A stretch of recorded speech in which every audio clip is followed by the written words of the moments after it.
Good evening, everybody. Happy Tuesday. Oh, hope you all are doing well. Derry, how you doing? Initializing like foot in a bowl. Right. All hot and steamy. How was your weekend, man? This is a free-to-play game. It looks like a free-to-play game. I'm just launching my I'm launching my launchers, and I'm looking at games that are coming out. Or publisher Hong Kong Spiral Rising Company. And it's almost like it kind of reminds me of Genshin Impact.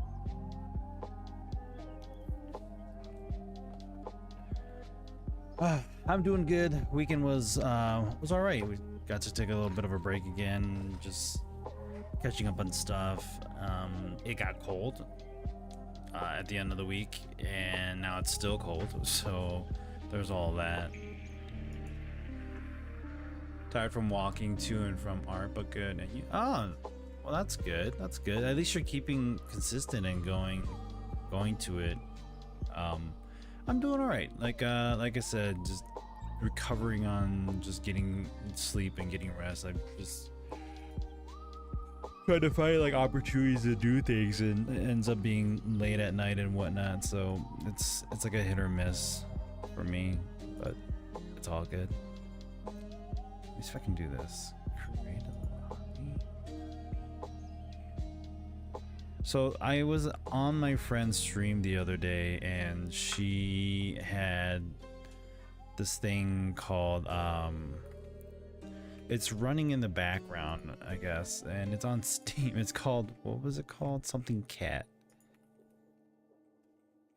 Bongo Cat. It's free, and then like I guess you have like just this avatar cat that's floating on top of your computer, and depending on how many times you click your or tap your keyboard or click your mouse, it gives you points, and those points you can redeem for like cosmetic things for it.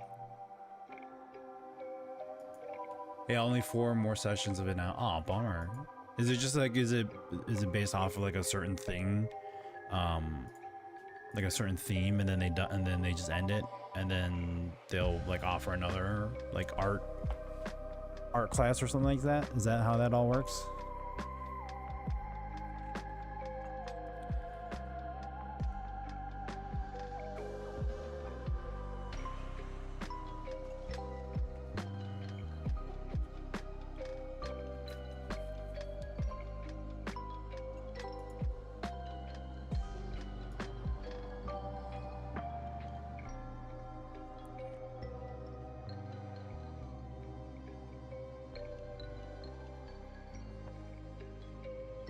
Overslept till noon even after getting up and eating and such, and still went back to sleep for an hour, plus got up, showered, and walked to art. Ah.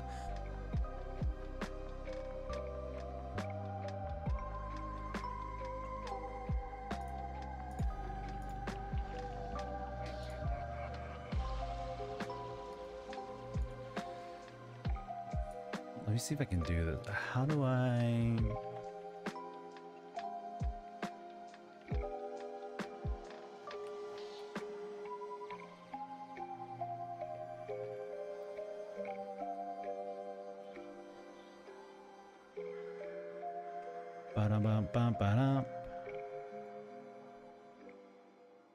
Oh, there it is. Let's see here.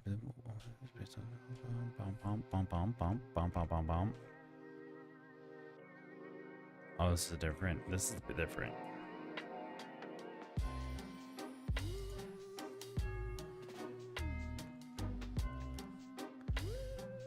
This music is very like, can we do, let's just do this. We'll leave it as that.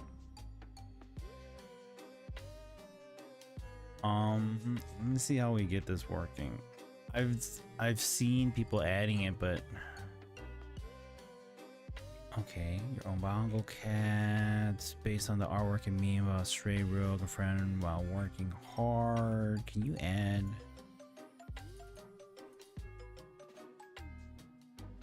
This art class on Tuesdays is offered through my health provider, so they only do 8-week sessions of it. But this is now the 7th time I've done it, and it's too repetitive, and we'll make this only this one my last time at. Okay, so they don't do anything different, and so it's just kind of the same thing that they're doing over and over.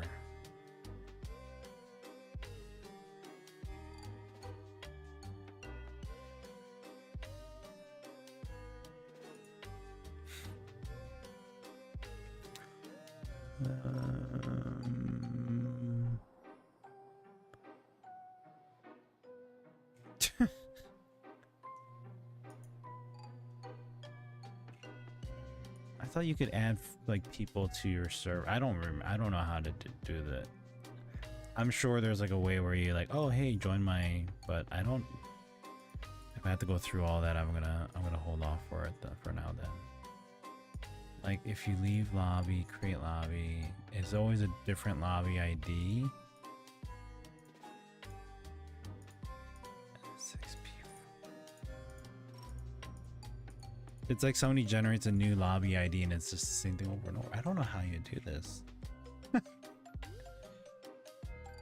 I mean, we could hit a lobby ID and just join, but I don't know how that all works. But it's all good.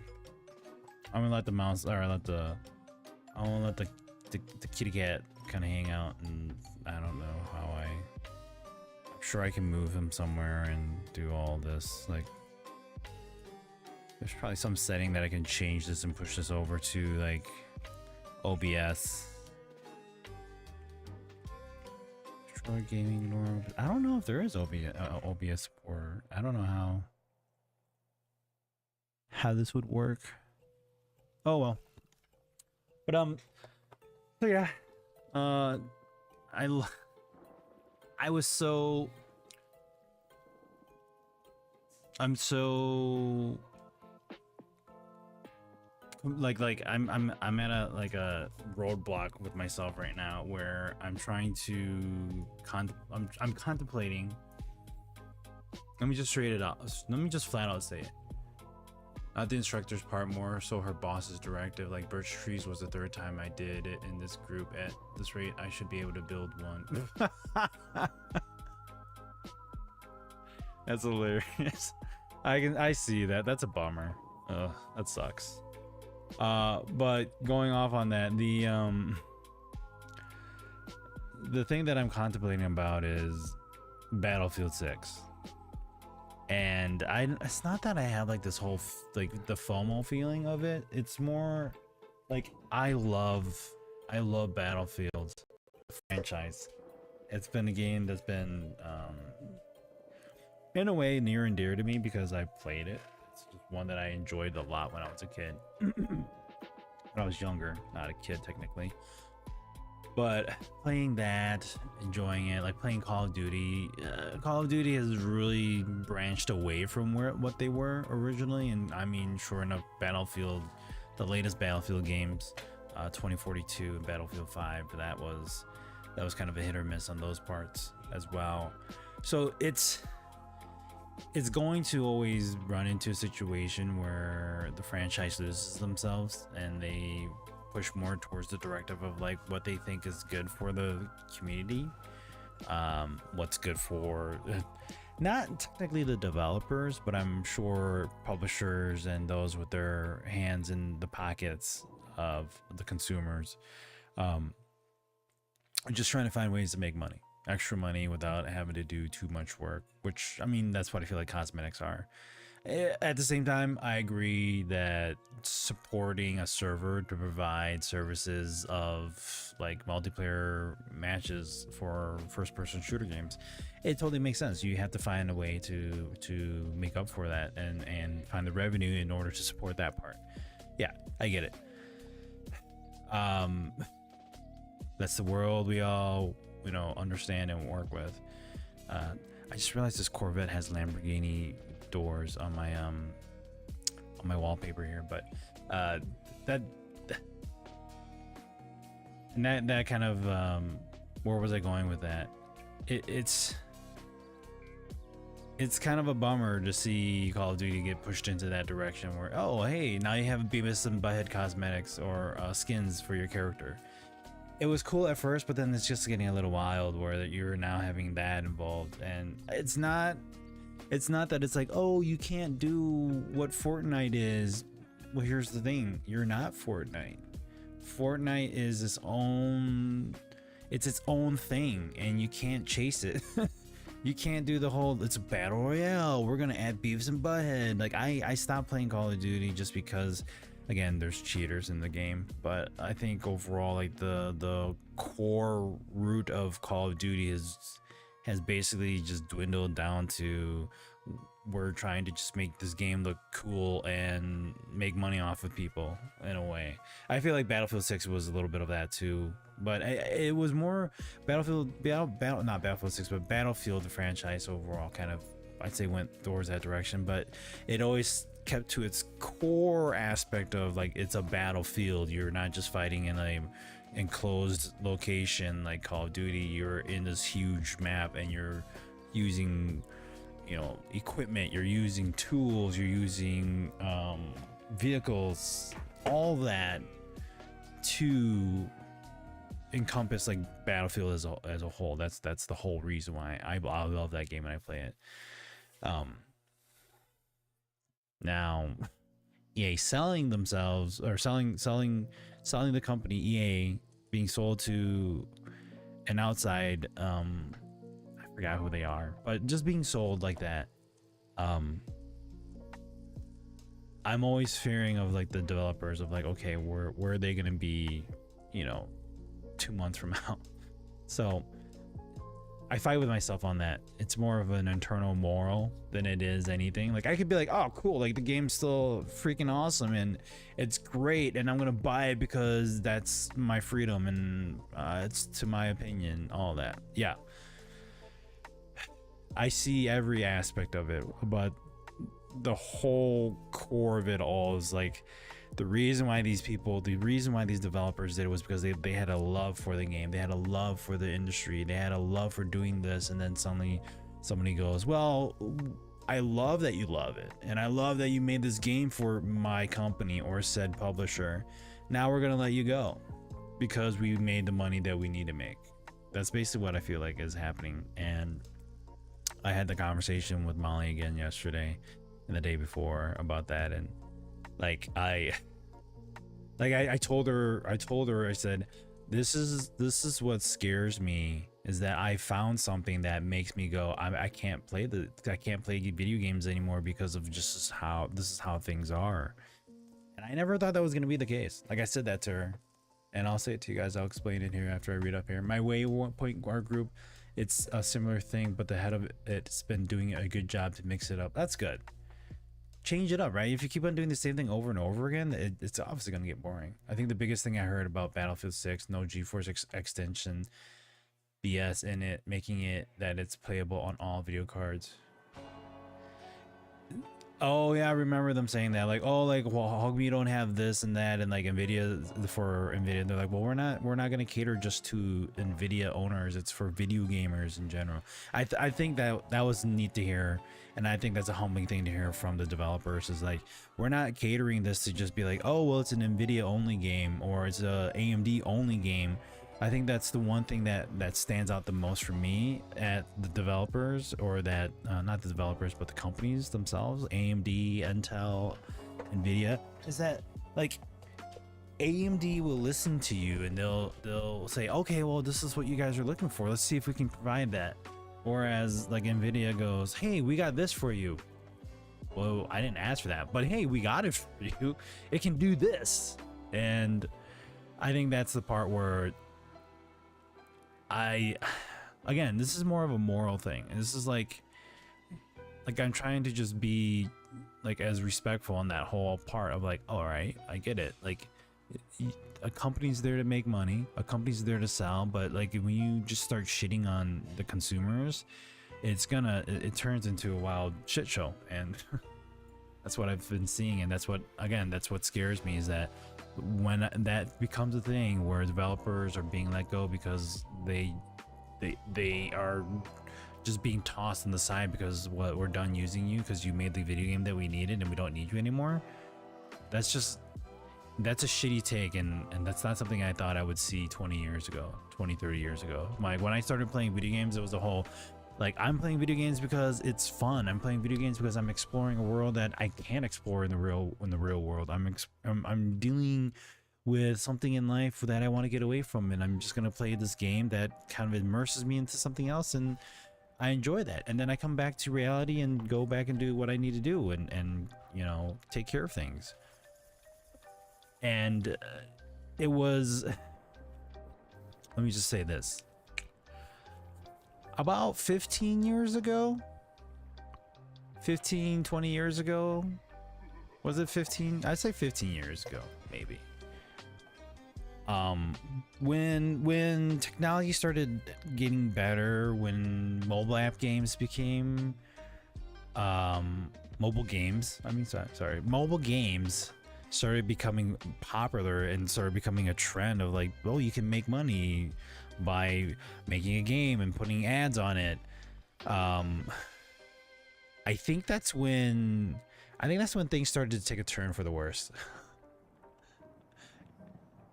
And I think that's our fault overall as a whole, is that you had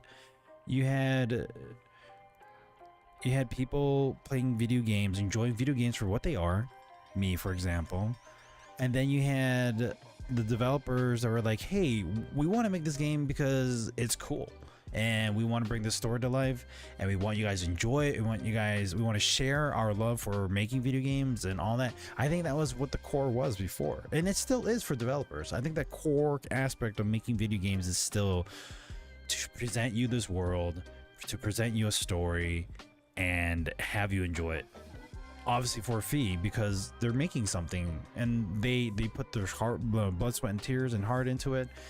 It's those that are making the money and trying to profit off of that and just kind of twisted a lot of it.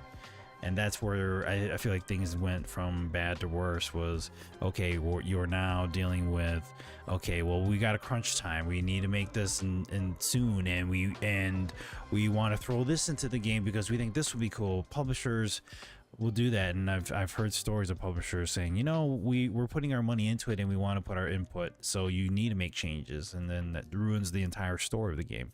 And that's kind of where things have gone. And then you get the whole, like, it's just pushing down to, at that point 20 years ago, I said I saw a lot of gamers getting upset about people starting to get into the gaming community and video gaming and all that stuff. And kind of like it was kind of, I wouldn't say it was like a gatekeep, but it felt like it. I felt like it was a gatekeep from gamers in the community saying, no, you can't play video games with us because we want it to be special and unique. And I said, and that's where I was like, well, I want people to enjoy video games like I enjoy video games. That's my specific thing. I want them to enjoy video games like how I enjoy video games. It's not, I want you to enjoy video games because it's just video games. Like my experience of playing a story or playing something 20-25 years ago was a whole experience that is different from what we experience now. And that was the part that I was referring to, was like to keep that niche there and say like, hey, present this to community, to the world, have the world gobble it up, but stay true to like the core of what video gaming was.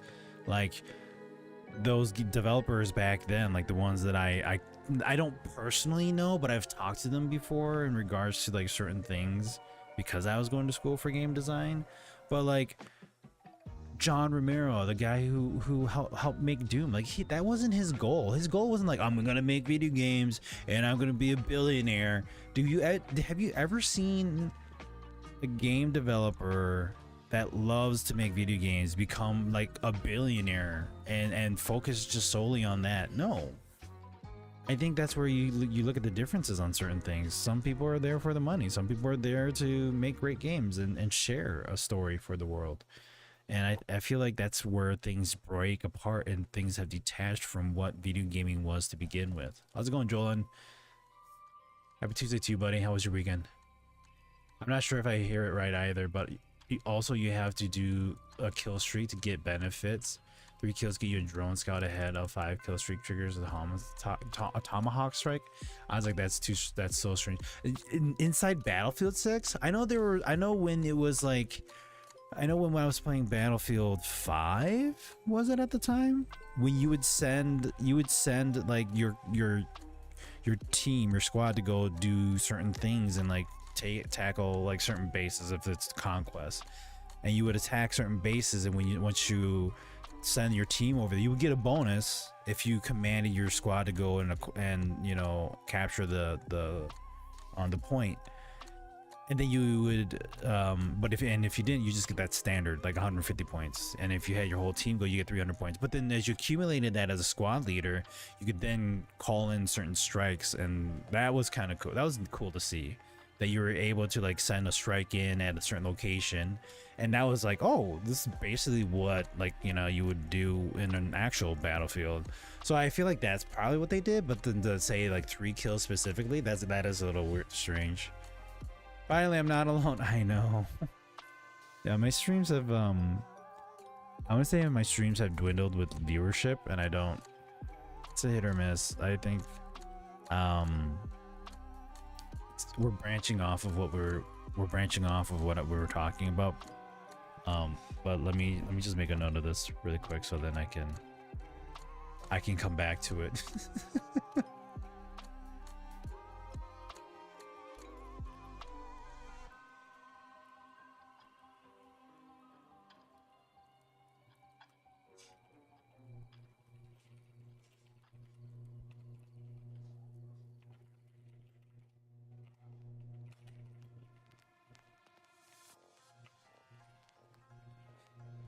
As Battlefield 6, it's not an automated thing, and it's not something you can trigger when you want it, if I remember correctly.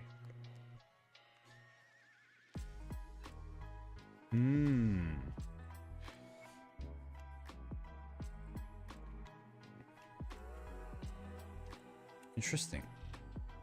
I know when you do certain things in like in certain environments on maps in previous Battlefield games, you would then like trigger a map event or scenario. For example, there was one, I think in Battlefield 4, it was a conquest map where you would capture points, and the center of it was this tall building with a point on the top, if I remember correctly. And oh, thank you for that, Joel. Or maybe that was for Terry. No, I meant it's an auto triggered thing, not when you can select it. Oh, okay. So yeah, that reminds me of like moments like that inside Battlefield 4. Like you had the building, and the building had like giant steel like rope holding it down. I don't know how the concept of it all is, but that it was like there was like 4 6-piece points, 3 on each side, and you could take a tank and destroy those pillars that held onto it. And when you did that, if you destroyed all 6 of them, the whole building would come down. It just collapsed, dust everywhere, and then the point became the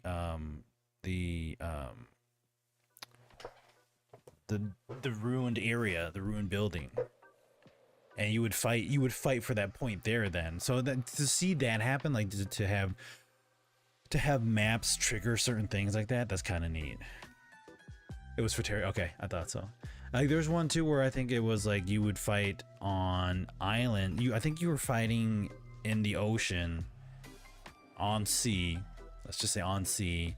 And in various points of it, you would have like I think like a tornado would start forming on there, so you would have islands and all that stuff. So that was actually a really good map. I like that one.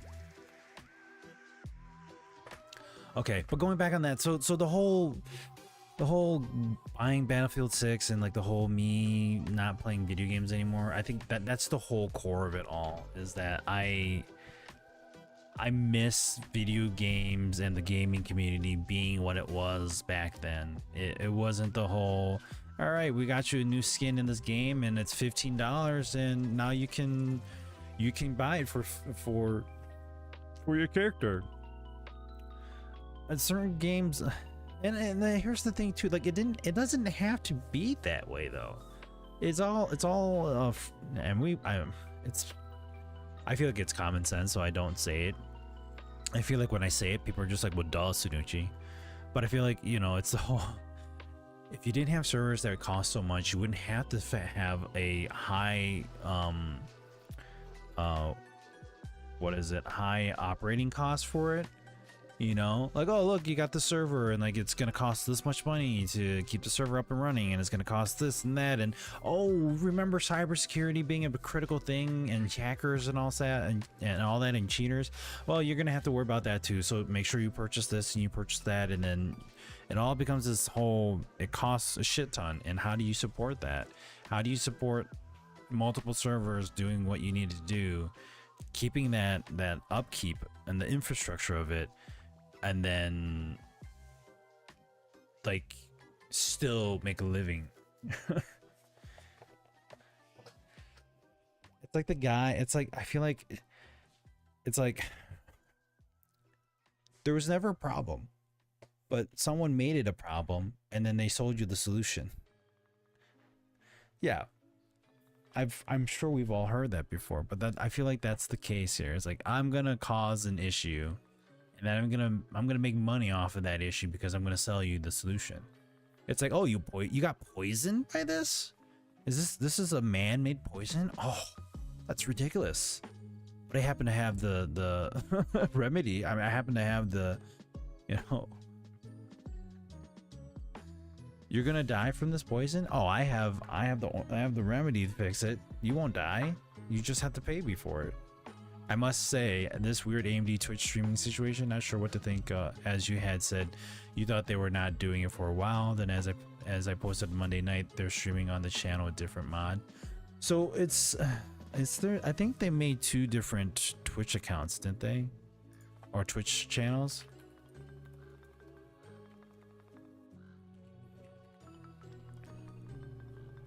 So you have the original AMD channel. And I'm not sure, like they have a bunch of people streaming on there is what it looks like here. Recent broadcasts got somebody from yesterday streaming.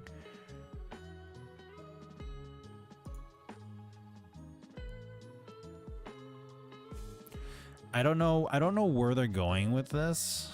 And I can't say where they're going with this.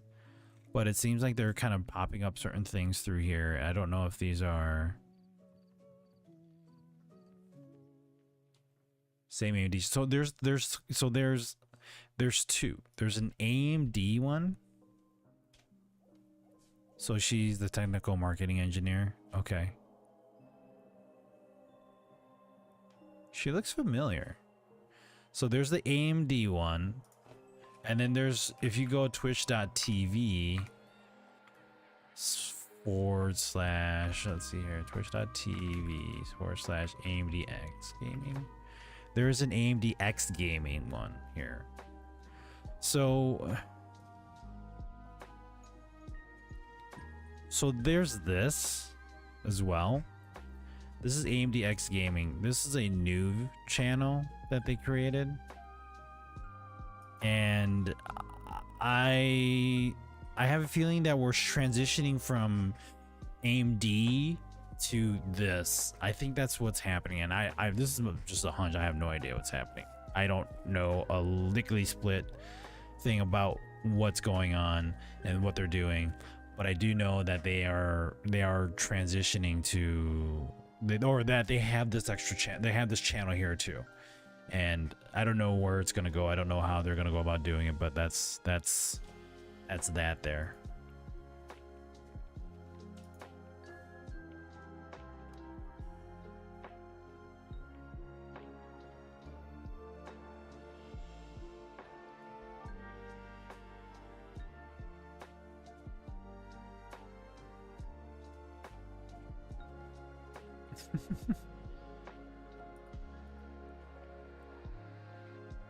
I'm only following the original one. Yeah, this is the newer one. I was told to go check it out and give it a follow. How many people are playing Battlefield?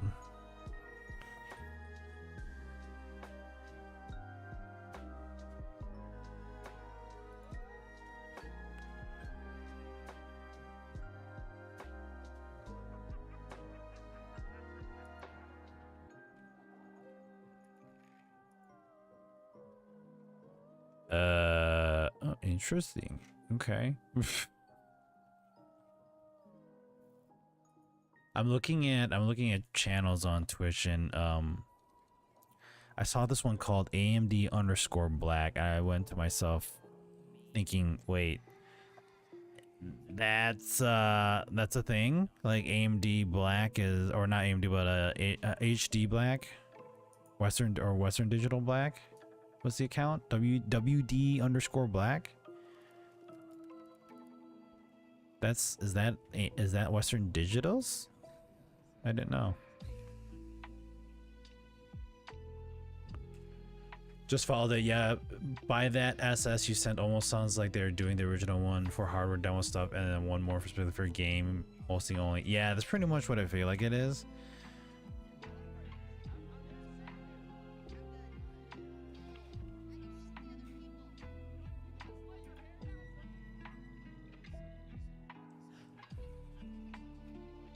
But I don't know for sure.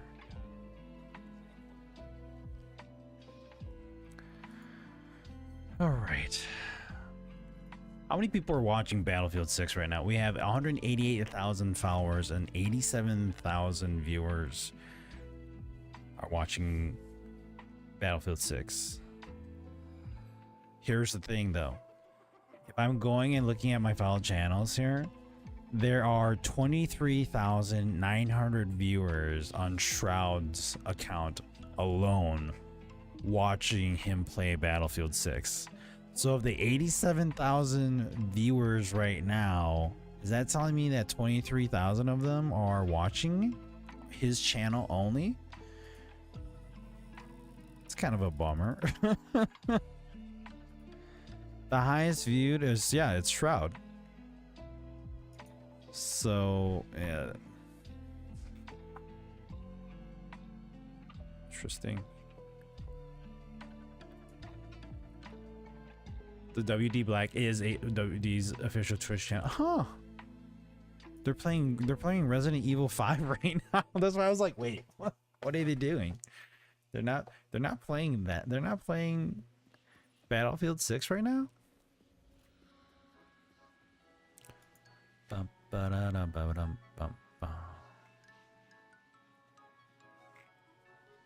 There are some newer games that have come out that I would like to play, but I'm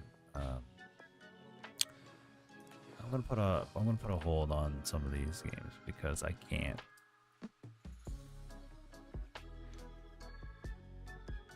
I've had it follow for a while now. Okay, I don't get the time to go and watch streams. So every time I'm going like, oh hey, there's a new account, or like, oh hey, this account exists, and then realize, oh, they've been around for a while. Whoops. All good, right? So so as you saw on the title of my stream, today marks the 1-year anniversary of me starting my job. It's been a wild year. It's been a lot of adjusting to get through certain things, and I'm gonna need I should take a time to like look back and reflect on the last year and what it's all taken to get us to where I am, to where we are today. Like, not like just me, but like my whole family, where we still are, where we need to be, and where we'd like to go. And yeah, it's definitely, I mean, it's definitely a change. There's going back and looking at it, a 180, like, of just doing what we were doing before to what we're doing now in 1 year. That's all changed. And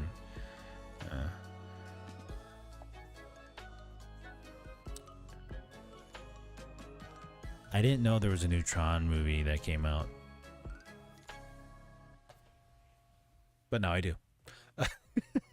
As far as I see, Battlefield 6 and Silent Hill F, or whatever it seems to be hot at the moment, both don't interest me much. Yes, congrats on 1 year thoughts. Those were my thoughts. I think I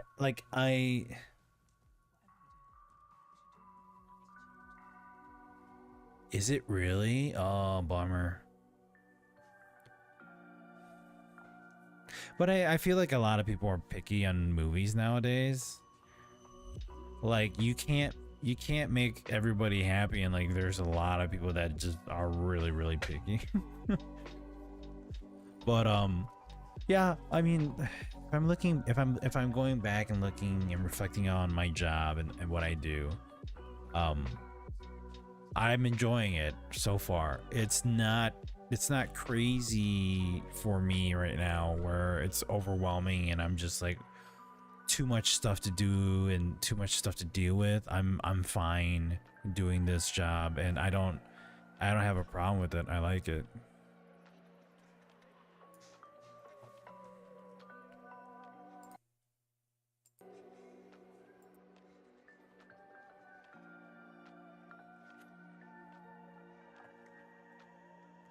Liking what you do is important.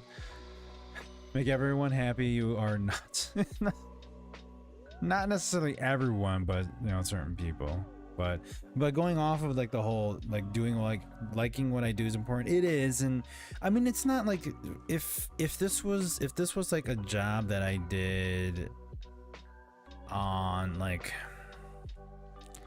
let me just put it this way, if the job that I was doing was based off of like what I went to school for or what I like I enjoy doing,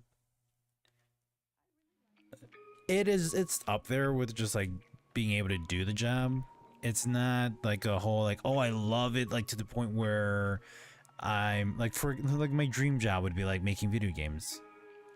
That would be my dream job. My other dream job would be like playing video games and being paid to play video games. Obviously that's everybody else's dream job, but for me I'm going, this is a job that I can get behind it because it's not overwhelming in regards to like the amount of work I'm doing. I can come home, I'm not stressed out about stuff.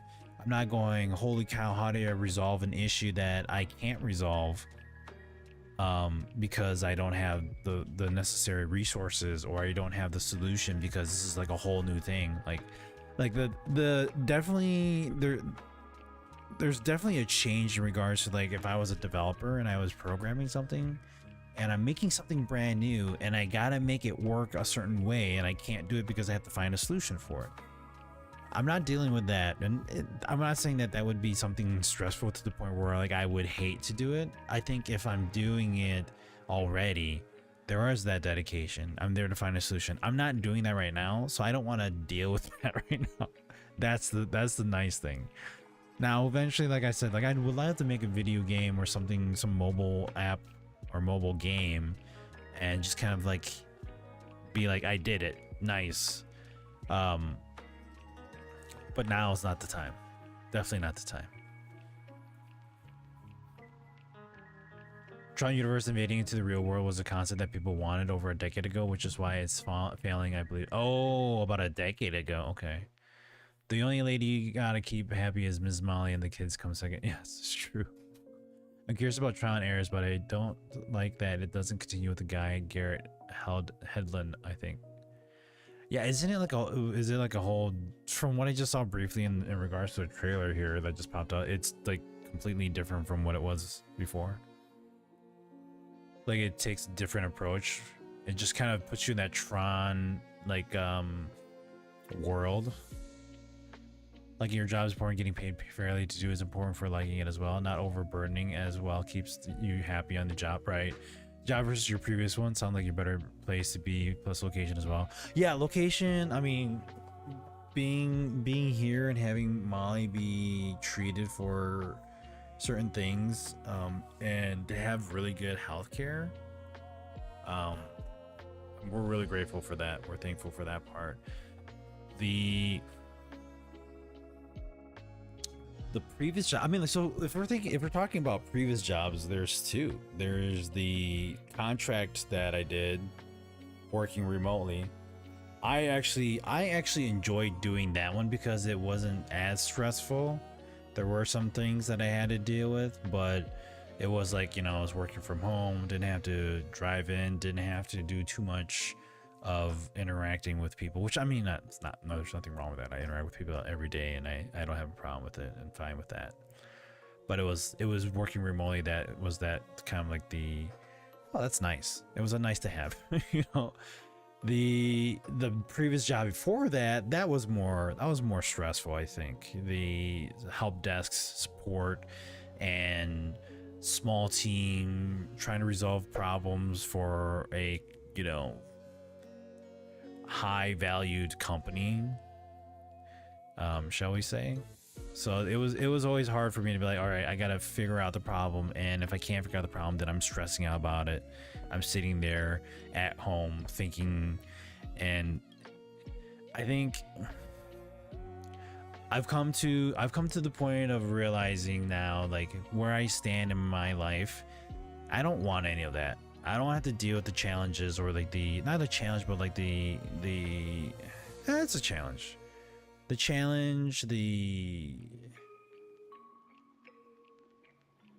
hurdles. I think if I'm in a different state of mind 5-10 years from now, then I would be like, oh yeah, let's do it. But you know, then I'm gonna be 50 years old in 10 years. So could I still do it? Maybe.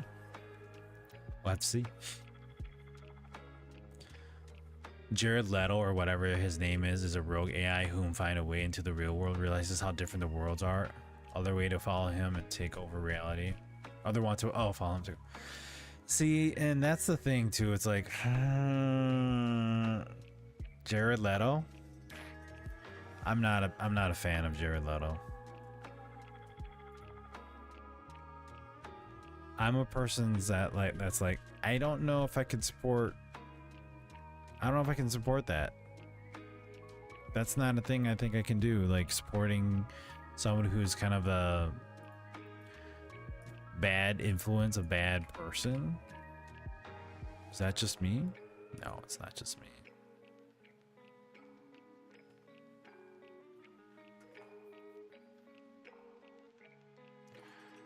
All right. So the other thing here, so I made note of it. As the saying goes, a lot of difference between a challenge versus constantly bashing your head into a brick wall. There is that. There is that. I mean, then you need to boycott Hollywood and politicians. I know, right? There's all that. It's just, it's if it's not one thing, it's always another thing, and it's always having too much of a good thing or a bad thing, right? Right? Exactly. It's like somebody's taking this and they're like, all right, we're gonna stretch this a little bit, and then some are taking that and we're gonna stretch it this way a little bit, and eventually the stretch is going to tear a hole and everybody's gonna fall in it. I'd rather a roach infestation. At least I can bomb them. I thought they said roaches can survive an atomic bomb. I'm kidding. I feel the same way sometimes. Like this kind of segues into like my whole thing. Yes, more Lisa Sue, less Jensen one. Did you see there's an article that popped up about like how like AMD was offering like OpenAI something that like they haven't made yet, and then Jensen Huang was like, that's cool, I guess. I'm like, oh, okay. I don't. Do you see? I feel like everybody here has more of a humble mind, like I do, and maybe that's why we're all here. I feel like maybe the other people that are like this, they don't watch Twitch or they don't watch streams, and then like I don't know. And then that goes back into it goes to segueing into the whole conversation before streaming and the lower number counts. I've been having a low number count after I've stopped streaming for a bit. I came back, you guys jump back on here. I truly appreciate it. And I think that's one of the downfalls was like taking a break, is that you will lose viewership. And it's okay. I always had a small number count. But I was on social media, and people that have been streaming for a long time, like I have, like 8 years or so. It was nice to see them say, oh my god, I'm getting more viewers. And it wasn't like a wild number of viewers. It was like, okay, I was streaming to like 1 or 2 people, and now I'm streaming to like 20, 30 people. It's starting to build. That's neat. I love seeing that. The thing that like that kicks me the most is like, cool. And I know that they're probably doing hard, like they're trying their best, they're doing their best on providing like, hey, we're gonna do something on my stream, we're gonna do this, we're gonna try to bring in more viewers. And I can't branch off the amount of like brain power that I am already using and everything that I'm doing right now to say, yeah, I'm gonna focus on streaming. Like, and that kind of makes me kick myself, because I'm like, I'm focusing on other things because those are more of a priority than streaming. And I jump on here and I try to do the best I can. And again, I know that at one point in time there's going to be a sad moment that I realize that, okay, streaming is not going to profit me when I need it the most. And like in my situation right now, it's like I need something that's going to help me get extra money. It's going to give me a few it's gonna help me with bills and stuff like that. And when I look at streaming, that isn't there at the moment. But I always enjoy jumping on here, talking to you guys, hanging out, playing video games.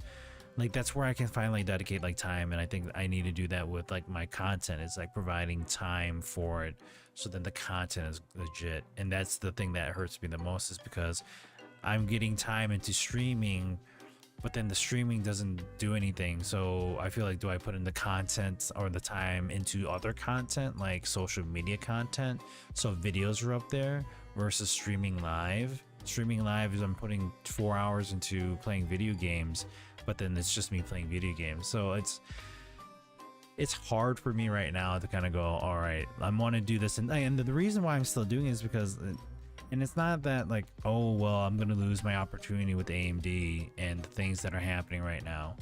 I think that's the nice thing too. And I'll kind of echo a little bit on what I experienced just the other day.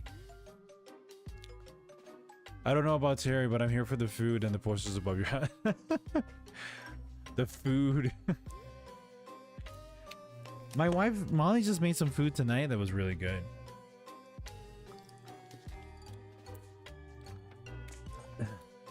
Like she made I forget, it's not Thai eggplant. It's a really long eggplant that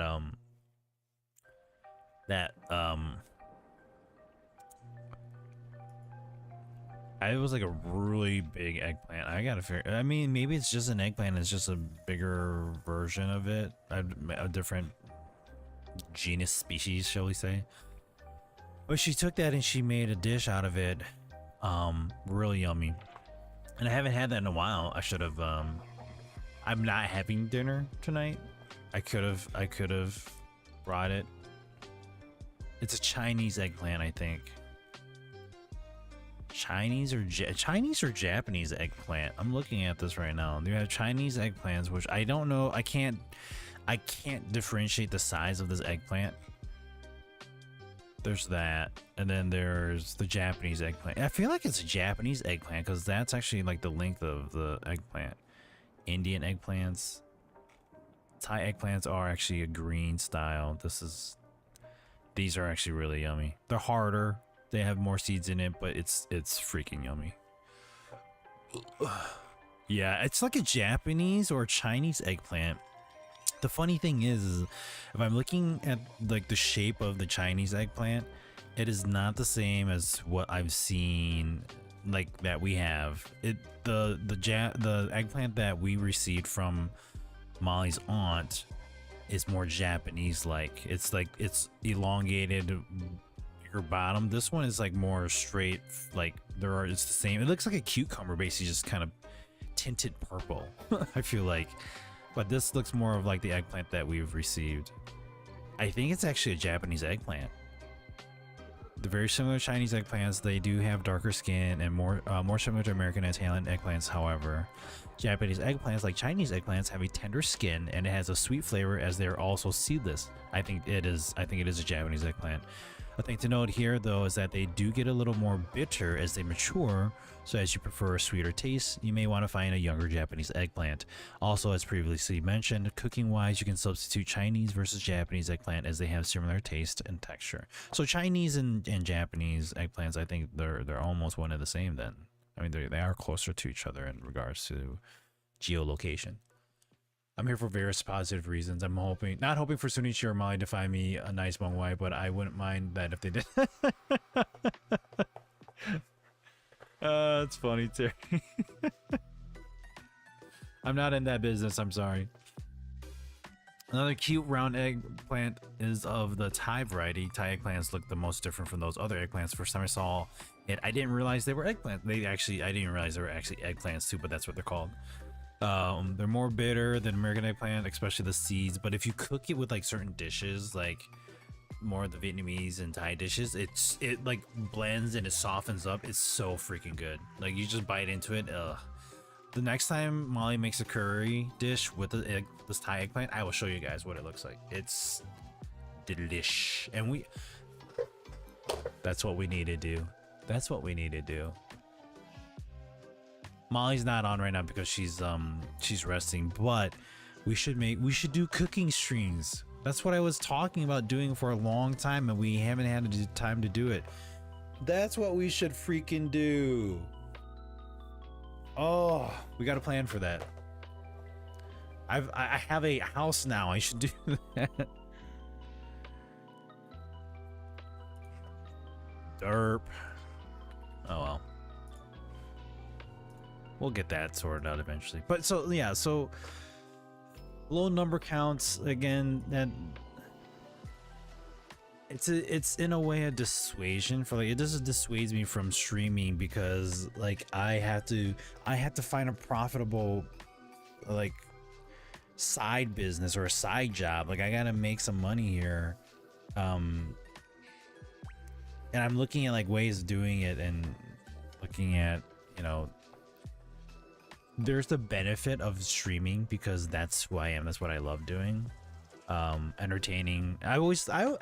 I'm a person that likes to entertain. It's hard for me to say that with who I am and how I am personally. And there's a lot of stuff in the back end that like builds up who I am today as a person. And I had like a deep conversation with Molly about that the other day too, was that just reflecting on myself and reflecting on things. I think all this whole going to church and talking about what's going on over there and learning all that, I'm taking different things and I have the open mind of how I'm approaching this, and it's making you just reflect on like the stuff that I've kind of noticed, like, oh, this is why my life is like this and so forth.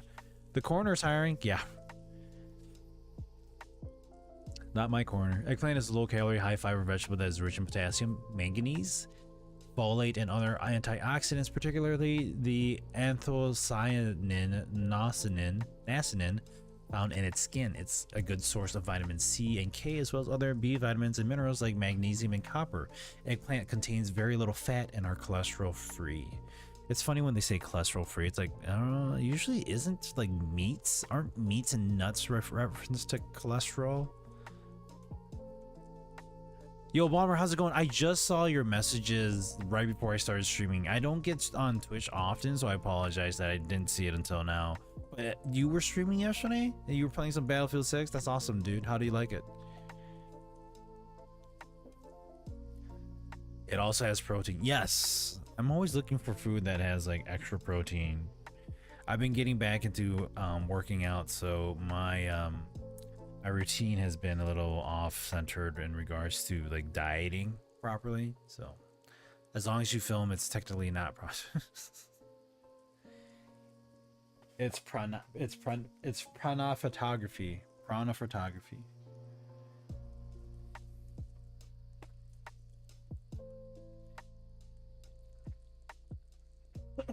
All right. We're supposed to read the story here.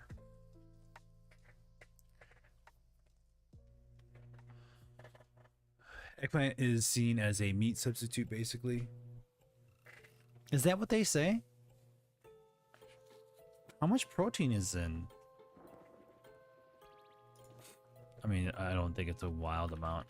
How much protein is in eggplant?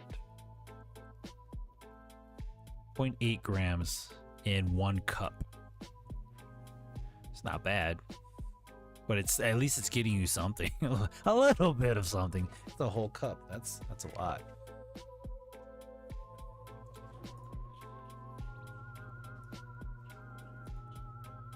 A 100 grams would get you about a gram of protein.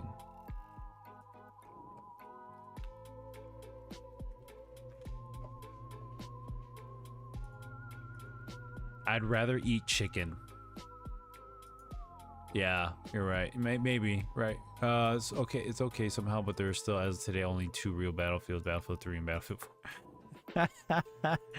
I mean, you gotta give credit to the Battlefield 2, right? Battlefield 2 was kind of like where everything started to kick off a bit. 3 and 4. 4 was probably the peak of it.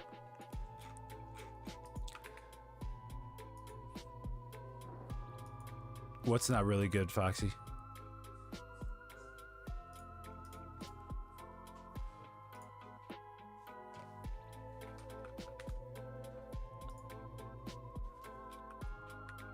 I will, no. Yeah, you're right. No, I mean, I think if you're definitely looking for protein packed, like foods, the eggplant wouldn't be one. Actually, let's just see. I'm curious.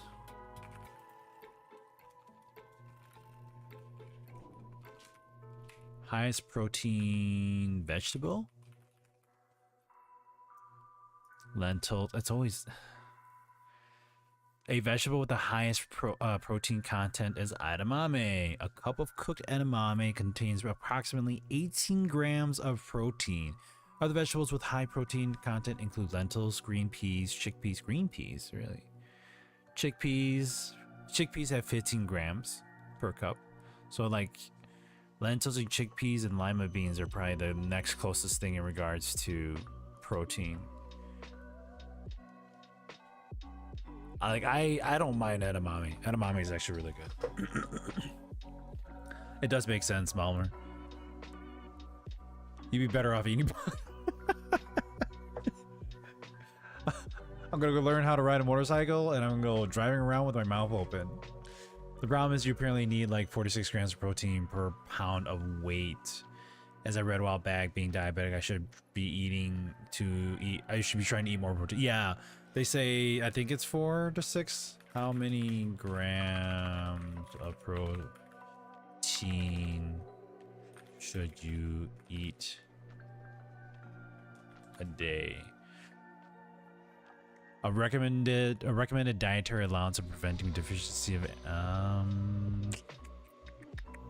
recommended dietary allowance of protein is a modest 0.8 grams of protein per kilogram of body weight. 0.8 grams?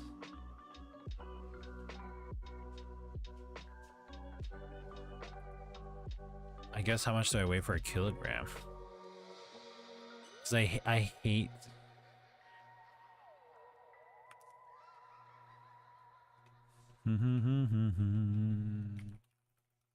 Pounds, kilograms. We're gonna do... What is my weight? I'm 198 right now.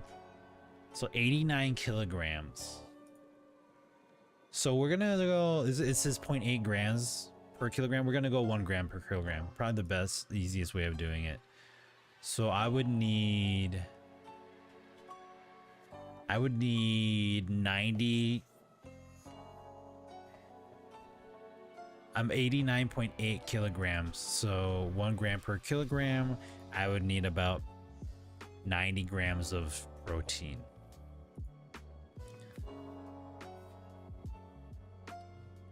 Makes it sound like you're eating burpee. I'm going live on Twitch in a few minutes from now. Like, oh, okay. I'm doing good, doing good. Just relaxing from the week, relaxed over the weekend. Just kind of tackling the day as best as we can, and then it's my 1-year anniversary at work today. I haven't been 198 since high school. Really? I was 180, so I was between 164. I started off in high school at 164 my freshman year. My high school year I ended out at 180. College I was 180. I regained 20 pounds every 4 years of like my scholastic years. So in high school I gained 20 pounds in that process. Then college, once I finished college, I was about 20 pounds heavier than what I was. So I ended up being like 200 pounds out of college, which I'm actually a little, I'm like, holy crap, I gained that much weight in that amount of time. And now I'm like I'd say I'm like a healthy 198 right now. The lowest I've gotten down to getting closer to like my college weight, like pre-college weight, is 192, I think. So I'm hoping I can get a little bit lower, not lower, but like I'm hoping I can get to a point where like my weight isn't as heavy in regards to being like with the percentage of what I have, you know, muscle to fat percentage. I'm hoping more of it's going to be muscle than it is fat. That's just for normal, that's for just normal body functioning. Yeah, right. Congrats on the 1 year at the job. My scale hasn't seen 198 in decades. I haven't gained or lost weight in like 10 years. Well, hey, as long as you're consistent, that's the good thing, dude. As long as you're not like going crazy, like 40 pounds like lighter or 40 pounds heavier, I think that's fine. I think some people, they hit a certain weight and they stay consistent like that. Good night. Love you. See you in the morning. Is that what you're gonna wear tonight? Is it gonna be cold? Hey. Is that what you're wearing? You're gonna wear shorts tonight? You're not gonna be cold? Okay. Alright. Good night. Love you. See you in the morning. Good night. Love you. See you in the morning. Although I'm going down due to HA in the men's IM. Oh yeah, yeah, that'll definitely do it. That's what happened for Molly. She lost a good amount of weight. All right, let's read a story here, and then we'll go into playing some games. Or we can keep talking if you guys want. I'm fine with just talking too. I could play the Don't Scream game, or we can go back to playing Dying Light. I opened the table of contents and I saw this one called Lola from Lena. I'm horrible at saying last names for Vietnamese people. I think NG. I think it's Lena. No, not I don't. I'm sorry. Page 302. Time to read to Molly. She's not gonna be here to listen to this. Late teens, early 20s. When I was active, I was 195. Sinewy toned pounds. I'm right now 245-ish, partially because of excess skin. Yeah. Well, hey, you're getting back into it. That's good, man. Well, being 6'5", I got a lot of mass, so 275 isn't bad at my height. I probably could get down to 240 if I really tried to get in shape. Yeah, dude, like 6'5" though, like you're bound to just be heavy in general because of your body structure. Like you have bigger bones, which are going to be heavier. It's just, it makes sense. There's no way of getting around it, you know. I don't think I've ever seen like a 6'5" guy that weighs 180 pounds. That would be scary. So for your body structure and your in your composition, I think it makes sense. Like 245, 275, yeah, that's nothing wrong with that. you have more bone, you have more structure. That's why I like when my wife is like, she gets upset. She doesn't get upset, but she's like, damn it, like you're going down in weight, and like you're bigger than me. I am bigger than her overall. I mean, I can, like, my hand covers her entire face. So it's funny when she says stuff like that. But yes, definitely 6'5" is gonna put you into a certain range that you can't get lighter. Yes, for sure, Shiro. I'm just under 5'9", lost weight and gained an inch or two plus chiropractor. Yeah, it's funny how when you lose weight, you actually grow, because your weight, your skeletal structure isn't being pressed on by extra weight that it may not be able to support. Because, and it's not like I'm not pointing at anybody. I think it's a general that, like, human beings have gotten a little more lax on staying in shape and using their body for any form of, like, exertion of muscle. We've made things a little bit easier for us. We don't have to haul things around. We can put stuff on things and wheel it all over the place. We're not carrying shit like we used to back then, and we're not having horrible back pains from it. Makes sense. But at the same time, I think being able to keep myself fit and structured, where if I ever needed to use my body to get out of a certain situation, that I should be capable of doing that. At least, you know, if I need to pull myself up and out of a ditch, or, you know, a hole, I hope that I have the strength in my arms to be able to do that. And if I couldn't get out of the hole because I just wasn't strong enough, I'd be really disappointed in myself. You're not compressing your spine as much. Exactly. 6'5", 280, baseball, hockey, basketball, and football player attribute, right? It's a compression thing, gravity pulling on all your stuff down. Yeah, it would be nice if we could all just sit in outer space for like a good week or so, decompress everything about our bodies, and feel better about ourselves. That would be nice. All right, how long is this? 1, 2, 3, 4. 1, 2, 3, 4, 4.5 pages. All right, we'll read this. All right, this one's called Lola from Lena No NG. How do you pronounce?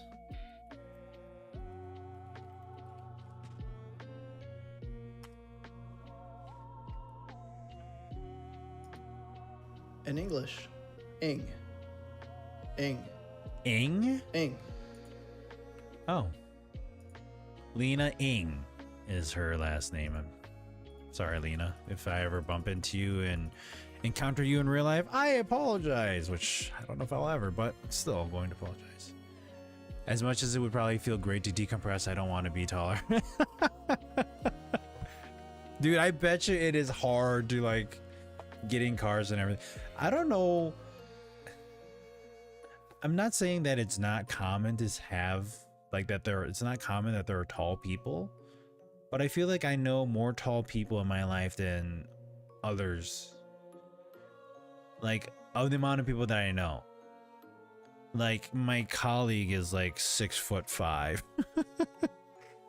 Like, I had a former colleague that was like 6'7". I have another colleague over that was like 6'1". Like, I know people that are tall. It's a little, I feel like, is it just me? Maybe it's just me. There's a lot of stuff I can't enjoy. Counters suck. I bet they do, dude. I keep forgetting that you're tall. Like I said, I feel more 25 than 52 since the weight loss and trying to regain muscle structure on my body. Dude, it is wild on how much of a difference you're going to notice as you start to lose weight and gain muscle. Like, you're more capable of doing things and you just downright feel better. And I think that was one thing that, like, I'm not trying to, like, press it on people. That's the thing too. Like, I don't want to be like this dude who's like, hey guys, like, I started working out and I feel better and you should too, and like, here, you're doing this all wrong. That's not my goal. My goal is to be like, hey, I went through this moment of, like, I got to get into shape. I need to be more considerate of, like, what I'm going through and what I'm dealing with, and be better at, you know, maintaining my muscle mass, body structure, all of that, you know. I think being able to do that is what's going to be better for you in the long run, because you're taking care of your health, you're taking care of yourself, and you're just like, okay, I can do this. Like, there's this, what could be worse, Fox, you could be a dwarf level or shorter in height. Yeah, there's that too. But as I was saying on that, like, so there are a lot of people that we know, or that there are a lot of people in the community, in the Hmong community, and I'm just gonna downright say this. It might sound like a shitty take on it, but it's a fact for me. From what I can tell, and from what I've seen and what I've heard, is that a lot of it comes down to the foods that we eat. A lot of the foods that, like, the people of my community, my ethnic background, the Hmong people, what we eat is very salty. There's a lot of things that we add to the dishes that make the dish very, very salty. For example, fish sauce. So it's not a thing like, oh, like I'm making fun of like the Hmong people, or like Hmong people or the Hmong community. If you look at it, it's everywhere. It's not just specifically with Hmong people, but it's everywhere. It just happens to be that with Hmong, not with Hmong people, but with like the dishes that are made that we consume, it is very salty. And again, let me just kind of say, like, fish sauce. So fish sauce is made with anchovies. So, I mean, right here, AI overview. Fish sauce is a liquid condiment made from fermented fish, often anchovies, and salt, primarily used as a seasoning in East and Southeast Asian cuisines. It adds salty, umami, and savory flavor to dishes like soups, stews, marinades, and stir fries. The taste is intense and salty, with a rich, savory quality that adds depth to food, and it's staple in many cuisines, especially in places like Vietnam, Thailand, and the Philippines. Exactly what fish sauce is. So fish sauce, salt content.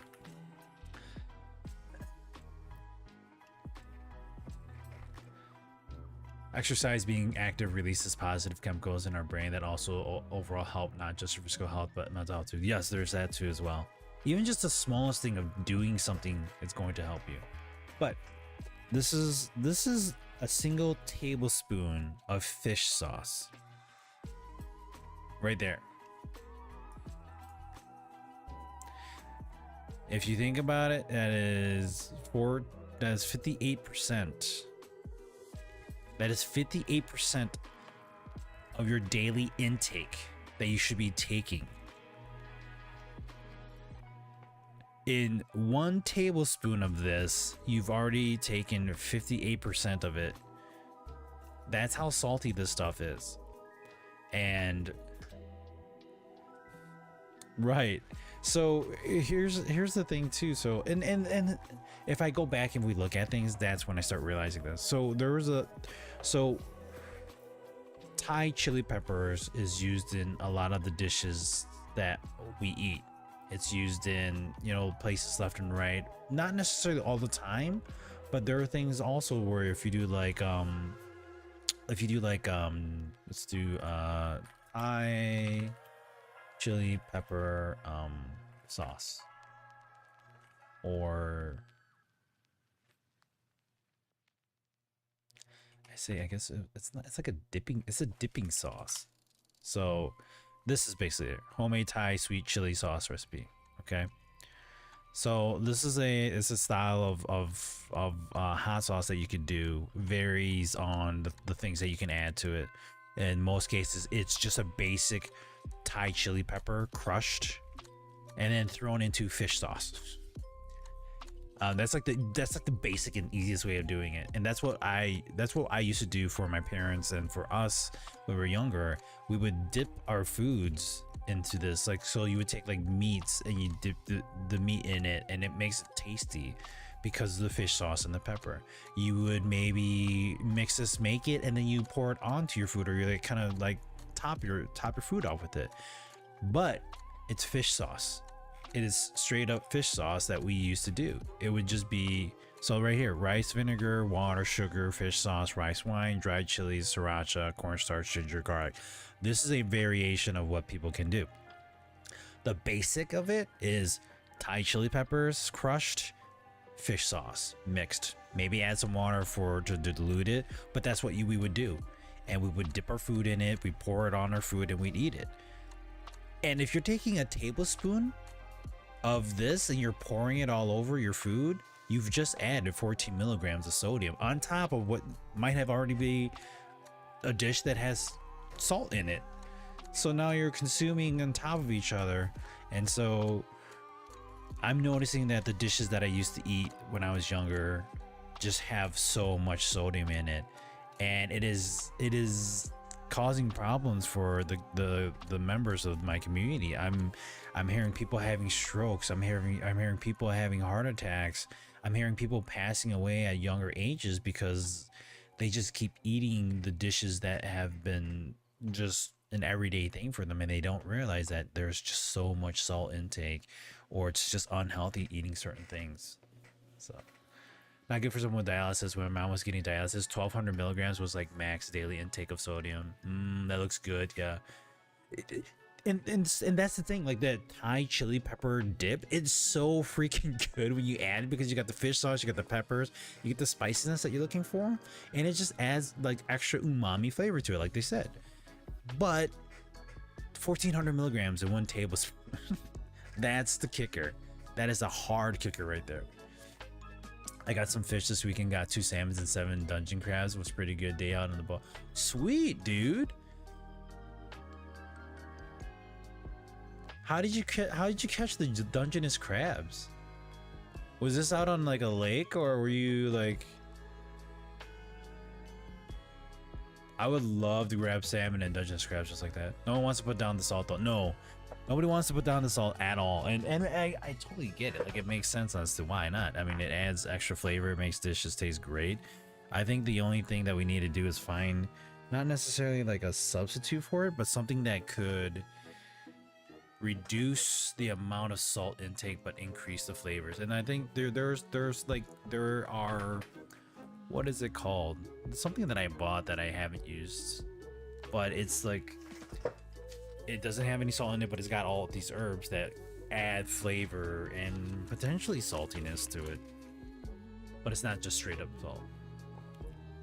Crab pots at the ocean. Oh, okay. I forget, you're just right by the ocean.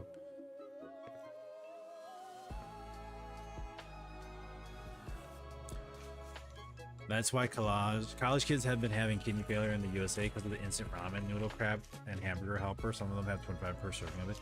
Yeah, the instant noodle, like the ramen noodle ones, like I ate those when I was a kid. Like that was like my meal every other day. It was like, oh cool, like mom and dad aren't home, or there's something easy to make and it fills you up, then why not? So we would make it, and then we would eat it, and we'd be good. But we didn't know that there was just a butt ton of salt in it. Foxy, do you need a license or like anything in order to do like crab hunting in the ocean? Do you have to have like a license to do that, or can you just go out and do it? You do? Oh, okay. Mrs. Dash Herb Salt Sauce. Yes, that's the one. Yeah, it was a 3-hour drive. I went over to a bay, dropped off the crab pots, then went into the river channel and trolled for salmon all day. Nice. You have to have a shellfish license. It's like $15. Oh, okay, that's not bad. I mean, if you're getting freaking crab out of it, if I could go to the ocean and catch like freaking lobster, I'd freaking do it. If I was near the ocean and I can go out there and just go grab myself a lobster, yeah.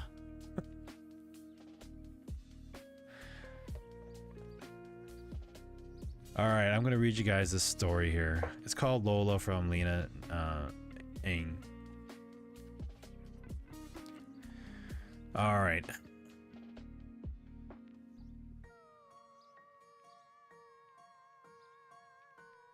Oh, I think I read this one already to myself.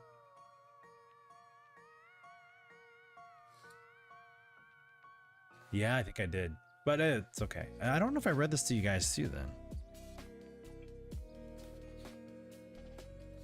All right, here we go. Ready? It's called Lola. It resembled a puppy. I found it one day as I went for my walk. I usually traveled clockwise around Rose Hill Park, observing the birds and nodding to fellow flaneurs. But as today was an exploring type of day, I let my feet take the helm and I ended up at some far overgrown unexplored corner of the park. As I craned my neck to catch a glimpse of the yellow-breasted finch, I heard a whimpering in the bushes. It sounded like a cross between a gurgling baby and a kitten mewling. The sound was so insistent and pitiful, I left my birdwatching and eased closer to the bushes. The leaves quivered. You won't find lobster over here. Damn. I thought lobster was everywhere. Crab is fine too. But actually, I don't mind crab or lobster. As I craned my neck to catch a glimpse of a yellow-breasted finch. Oh, I read that already. With its black paw-like limbs, it oozed its way from under the bushes, moving in the way of a fat, engorged slug. If a slug evolved to have short, fleshy nubs that helped it to transport. Now, bear with me. I know it sounds horrific, but it had these big, shining black eyes like a newborn babe, and it's made such a woeful mewling noise. It played a hidden, dormant maternal chord in my middle-aged man's body, and instead of drawing back, I peered closer to it. It gave a shiver that traveled from the front of its plump flesh down to its end tip. "Are you cold?" I asked, my voice in a register you talk to baby. Oh, I'm sorry. My voice in the register you talk to babies with.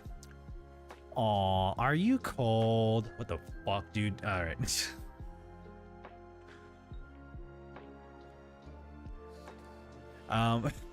It made a movement with his mouth that made it look like it was pouting. I put my hand out, and after a second where it didn't bite me, I slid it under its squelchy body. Why would somebody do that? The cold slime didn't bother me, but no wonder it was shivering. I wrapped it in the rolled up ends of my coat and made my way home. It snuggled against the warmth of my belly. I could feel the limb nubs kneading my torso like a kitten kneading its mother as it suckles. I cradled it in the nest of my coat for the rest of the way home. After I got home to my pre-war apartment, slightly out of breath after climbing 3 flights of stairs, I gently set my new pet on the kitchen counter and then searched for a box. I heard it squelching as it oozed along the counter. I lined the shoebox with newspaper and a soft chamois for it to snuggle against. It took it very well, at first buying itself under the cloth, then sucking on it with its toothless mouth.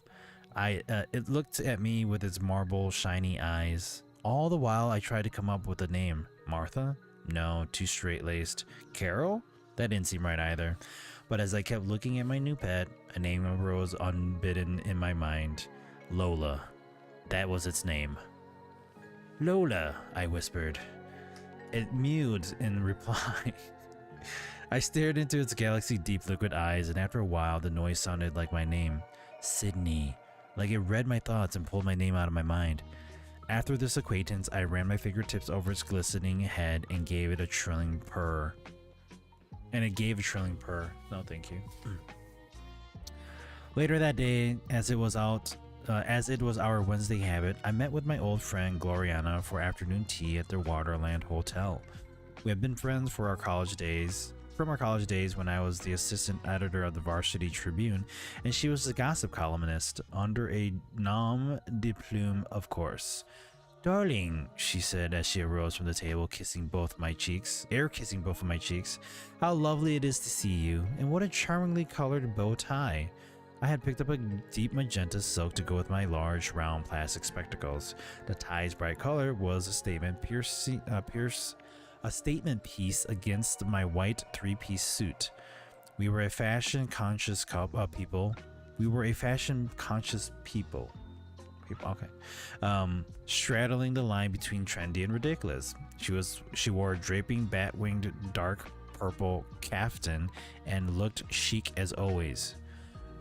New perfume? I asked as I pulled up a chair, removing my matching white Panama hat and placing it on the side of the tea table.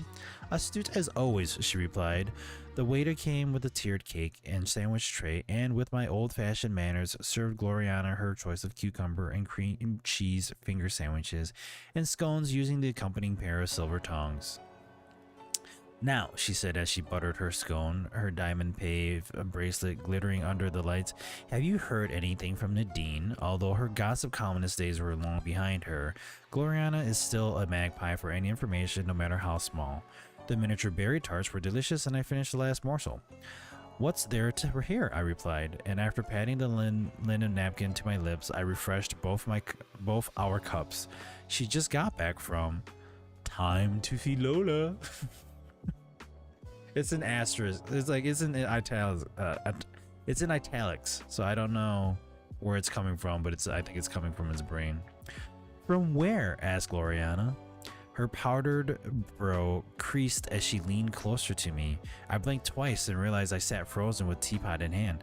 Sorry, I must have been distracted for a moment. Anyway, she just got back from her trip to Bora Bora and was too jet-lagged to really get into things when the doorbell rang and time to feed Lola. I looked again at Gloriana's expected face. I'll have to tell you another time, I signaled the waiter for the bill. Well, it's been lovely to see you. I must be off. It's time to feed Lola. Oh, she said in astonishment, moving her napkin from her lap to the table. Have you a pet? What is it? A bougie? A budgie? Budgie? B-U-D-G-I. I don't know what the hell that says. She asked, knowing for my love for birds. No, I replied. I didn't know exactly what it was, so I quickly said, it's a dog. A little poodle mix I couldn't resist when I passed by the pet shop window. Before she could ask any more questions, she's expecting me, she said. Instead of waiting for the bill, I headed to the counter to settle up Instead of waiting for the bill, I headed to the counter to settle up, and with a last wave, hurried out of the restaurant. I could hear the poor thing crying as I unlocked the apartment door. I rushed over to the cardboard box. The bowl of water and the fruit and vegetable mix I had left for her had remained untouched. My little dear, I asked, voice trembling as I ran my fingertips over her clammy ridge. I'm so sorry. I didn't know what you wanted to eat. Those limpid eyes looked up at me from the box, and I got up to see what I could tempt her with from the fridge. I took out 4 small porcelain plates from the kitchen cabinet and filled them with this and that. Then slices of beef tongue, slivers of Parmigiano Reggiano, a spoonful of chicken, and a duck liver pate. Half of a hard-boiled egg seasoned with paprika. She turned up her nose at all these tidbits. I was starting to think she was a bit of a snob. She kept on crying, and I couldn't think of what to do to console her. I held her against me, not minding the brown slime across my once pristine suit. Finally, I stuck my thumb in her mouth, and an imitation of how a baby would stop crying with a soother. Her black eyes grew larger, and she slurped as she sucked on my thumb. Her gurgling noise sounded content, and after a while she fell asleep, giving a soft, grumbling snore. I didn't leave my apartment for days. She wouldn't eat. All she wanted to do was cuddle and sleep. She began teething, and I would feel the milk teeth gnawing gently on my thumb, not hard enough to hurt. Between pacing, I would try to read the paper, the headlines about this or the corrupt politician and the country going to pot, all a big blur. Her glistening body seemed to dry, despite my wiping it with a damp face cloth and misting it with a plant spray. She slept more and more. Was she going into hibernation? There was only a hint of an autumn breeze outside, but what did I know of Lola's life cycle? Time to pray for Lola. I wasn't religious and thus didn't know any prayers, so I offered my prayer to the big cosmic entity in the sky. I tilted my head toward the fireplace. Please save Lola. Please save Lola. Please save Lola. Time to pray for Lola. I cried and wept again. In between incoherent prayers, her breathing became slower and slower until it stopped altogether and only her desiccated body remained. I couldn't send her out in a shoebox that would end up in the trash, so I yanked the pothos by the roots and buried Lola in the planter instead. I lit some candles and incense, and the corner of the apartment became a proper shrine. I dried my tears and took myself to bed. Crazy. The next morning, when I headed into the living room, I was greeted by a miraculous sight.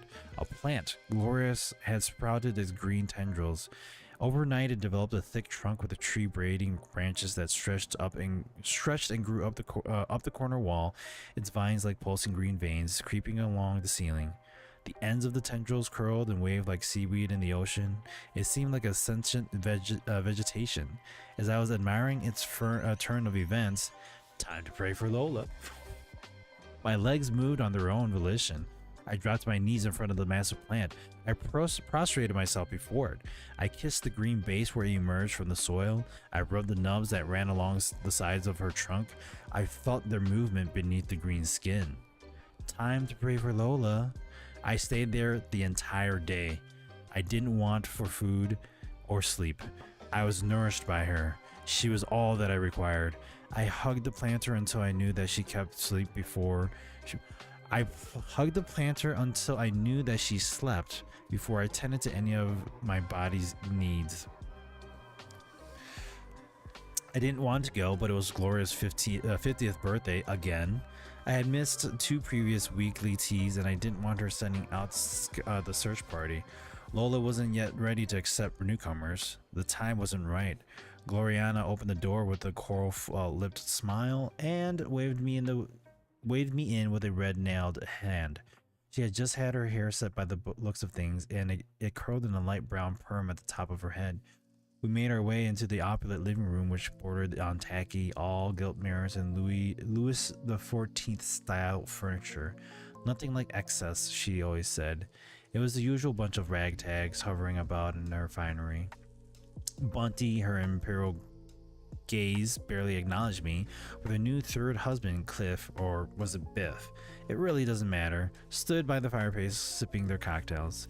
I engaged in the vapid conversational chit-chat, though my mind was directed elsewhere.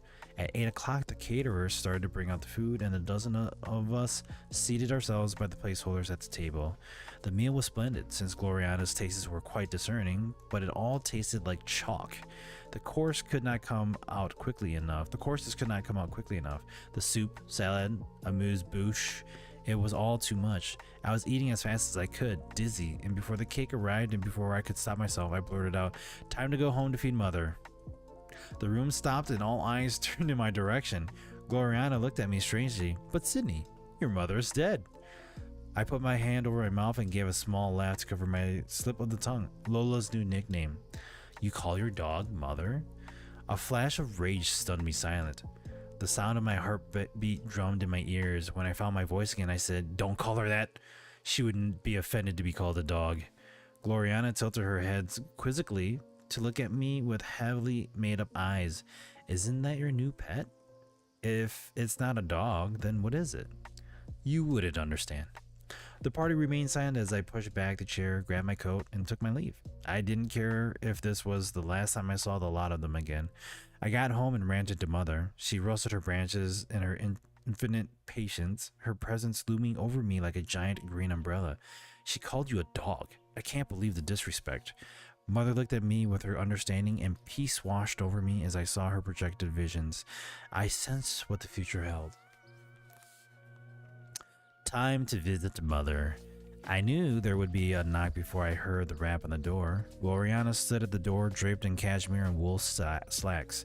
It still wasn't quite the right time, but she was already here, and Mother's urging. I opened the door and let her inside. She gaped at Mother's magnificence.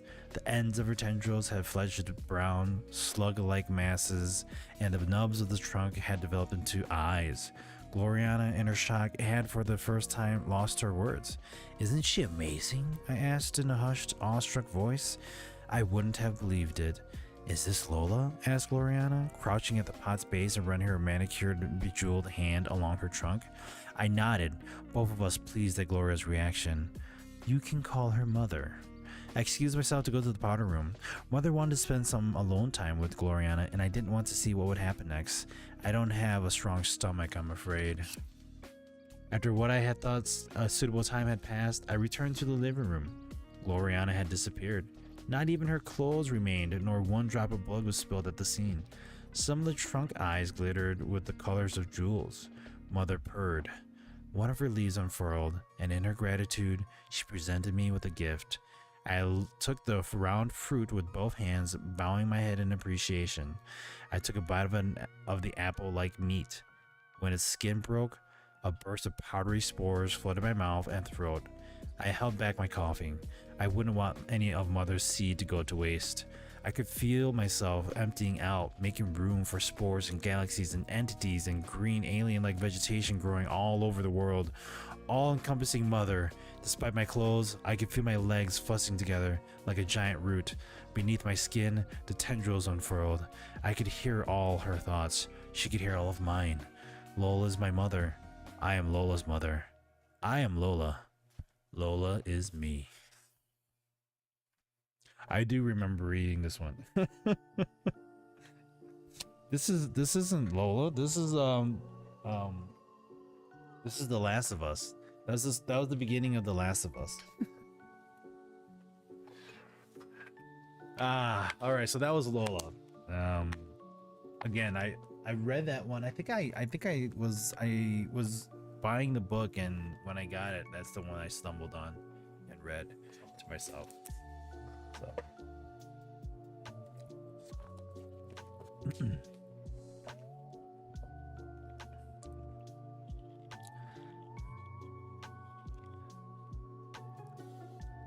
I wouldn't say I'm a scaredy cat, or that I'm not. There are certain things that will scare me. That'll kind of, I wouldn't say it was terrifying. I would say more of like a, whoa, that's creepy. I would say, what would be one? Would it be horror? Horror doesn't normally get me. I would say,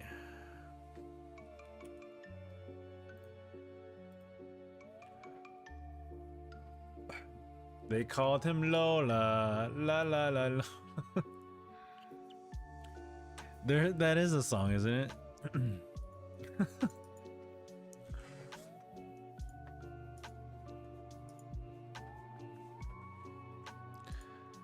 I remember hearing that song because it was used in Fuller House.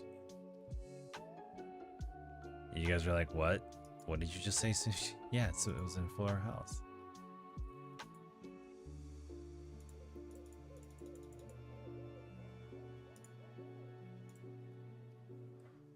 Yes, old 60s song. Yes, I remember hearing it. Something about like something at the disco, Lola, something like that. I don't. What are you talking about? I have no idea. Don't look at me.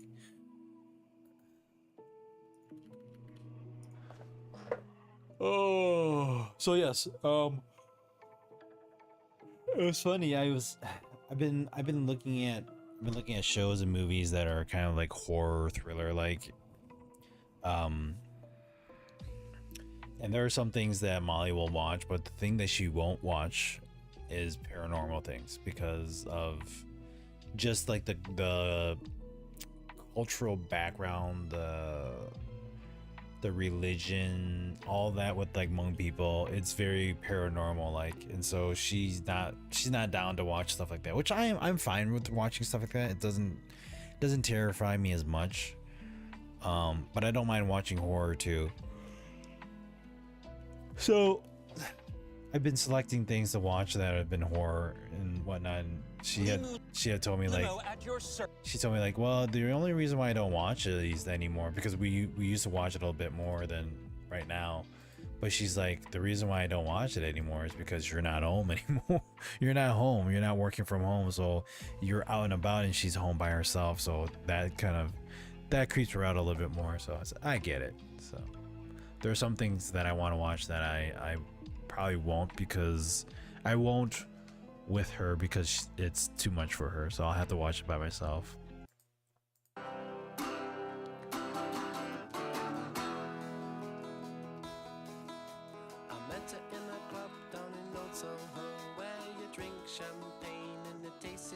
Wow, it's old. Yo, Care, how's it going, man? Happy Tuesday to you, buddy. It's a song about the King's manager drunk in a bar, picks up this lady whom he discovers in the morning is a transgender person.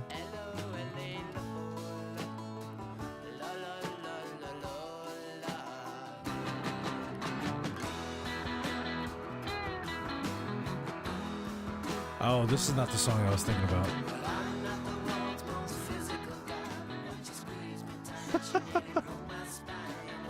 Yeah, this was not the song I was thinking about.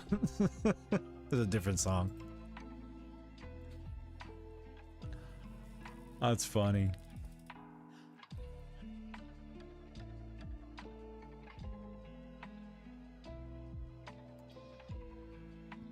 Do you happen to have any of the World War Z books? I do not, actually. They make for good short story reads. Oh. Well, good to know. But I don't have any of those. I thought you were gonna like refer to like the game, but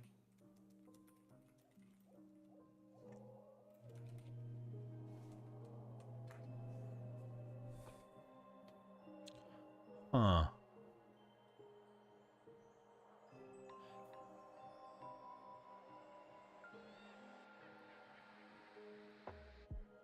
How many books are there?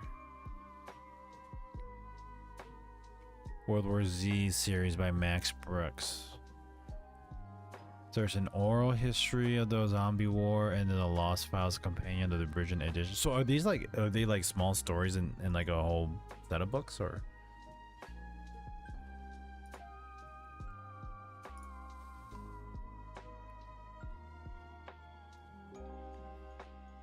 That's what I always think of when I hear someone say Lola. Songs were from the fall of 1970. Wow.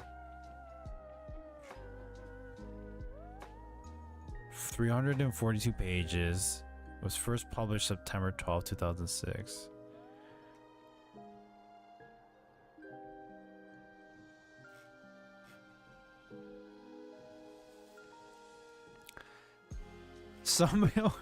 Wow, some people gave it a 1-star only with this.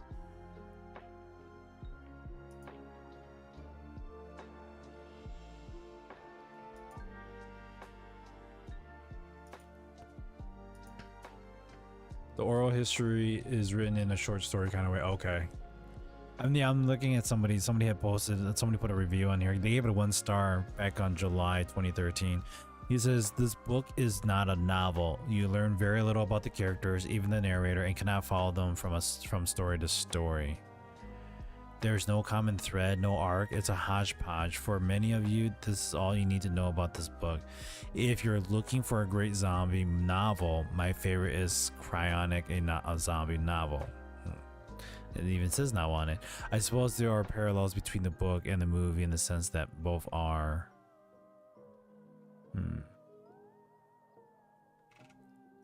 Somebody gave it another 1-star. They say, I just can't get on this bandwagon. The pseudo-government reports the book is written in handicap in many ways. First, there are no protagonists to grow with.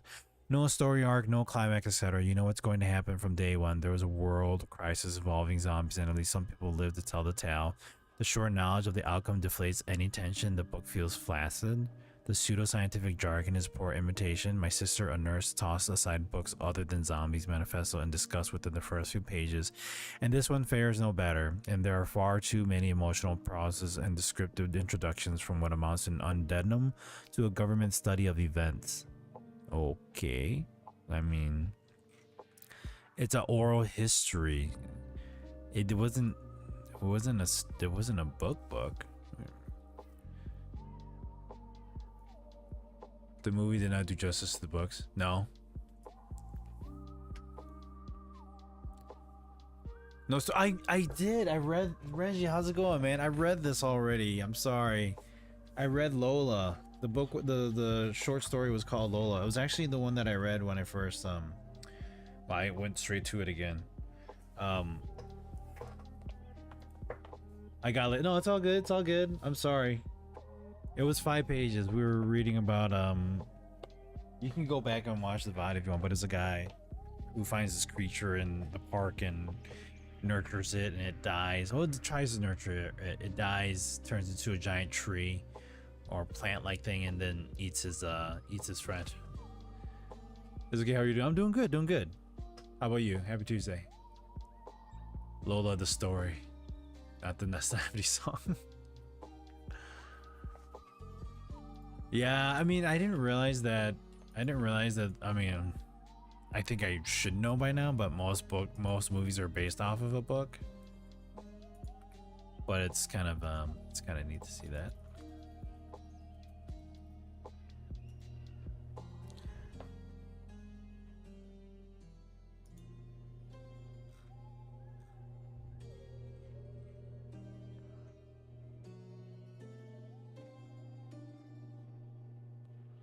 Okay.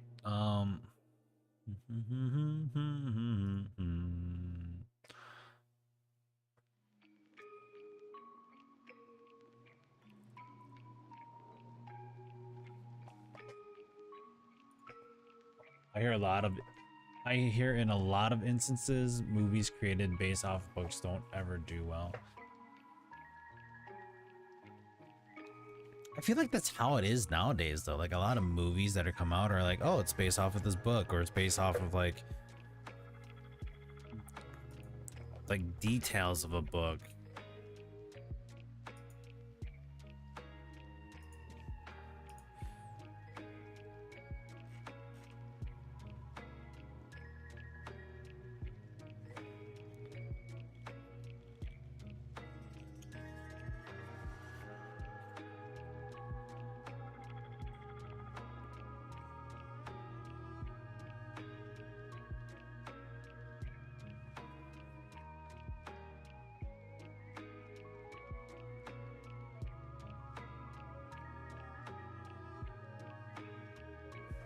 I'm reading on something about so there's a game that I bought a while back, and they did some changes to the game. I was telling you guys about it. It's called Don't Scream, and you're not supposed to like scream in the microphone. I wonder if you guys remember playing. They don't do a lot of updates, but it seems like every time Halloween comes around or October comes around, they've done an update. So back in October 15th of 2024, they pushed a release, and then they did a major update, or that was the major update that they did for 1.0 last year. And this year, they're doing another major update, number 4. So this is the 4th major update that they've done, but it usually takes like a year for them to do. Sounds good, Renji. Let's see what they say here. We could try it. Get some scares in here. Why, hello there, Screamers. It's been a while since our last update, and this one brings some of the most significant changes yet. We've listened closely to your feedback, fixed a ton of issues, and introduced new features that should make Don't Scream scarier, fairer, and more replayable than ever. One of the biggest additions in this update is the introduction of symbols. The arrow marker now points you towards an known location in the forest, but it is up to you to search that area and find the symbols themselves. This creates clear objectives without revealing everything, and it heightens attention, since focusing on a symbol can leave you exposed if you're not careful. Of course, it's still vital to find batteries and keep your camcorder powered. We also made important adjustments to traps. They should be dangerous, but we know they were previously too hard to see. We added a camcorder style glitch effect that fits the game's look and makes traps easier to spot without removing the surprise. Another major change is full controller support. Menus, interface, and gameplay now work cleanly on a controller with improved icons for different controller types. If you prefer to play from the couch, the experience should feel much smoother. We've also changed how time is shown in the game. The original HUD used an 18-minute countdown that only ticked when you moved. The countdown is gone. You now start at 15:46:37, and HUD shows the in-game world clock, still advancing only when you move until you reach 8, and you skip the forest.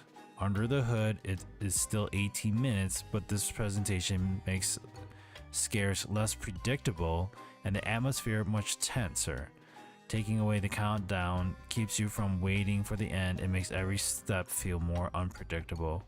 Alongside new content, we also wanted to address one of the biggest discussions for the last major update, the hunters. Not everyone enjoyed the hunters we introduced, so we added an option to remove them completely. This leaves the scares, batteries, and environmental traps as the core challenge. At the same time, we expanded this idea into new modes and options that give you more control over how you experience the game. Atmospheric mode focuses on sound and mood with fewer direct scares. Chaos mode delivers completely unpredictable frights, and custom intensity rules let you set the overall length of a playthrough. These additions give you more freedom to tailor the game to your own style of horror. We'll stop here, but this update goes further. Alongside these highlights, you'll find lots of small and big changes, fresh scares, and improvements across performance, readability, and stability. The full notes are below. Oh, and yes, there are a lot more locations to find. I'll just leave this one here. Hellscape. Oh, okay. So the last time they did a change was October of last year. A whole year. Huh.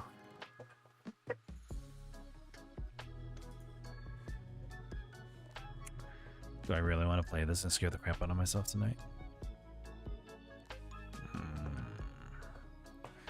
It's either that or running around in Dying Light and stabbing things for free. Do you have any way of showing your heartbeat on screen?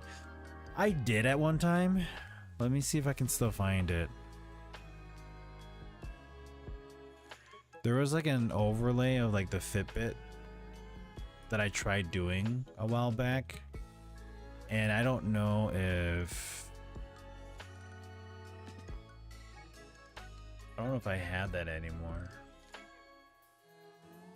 Like it was like a Fitbit app that I connected my computer to, and then I had it displaying, but I don't know. I technically with my Garmin watch. Yo, how's it going, Zab? Happy Tuesday to you, buddy. I thought about doing that before too, but I just feel like there are times when I'm playing games and I feel like my heart rate doesn't reflect how I feel at times. Let me see, let me just do this quick search if we can get that going up while we're still talking here.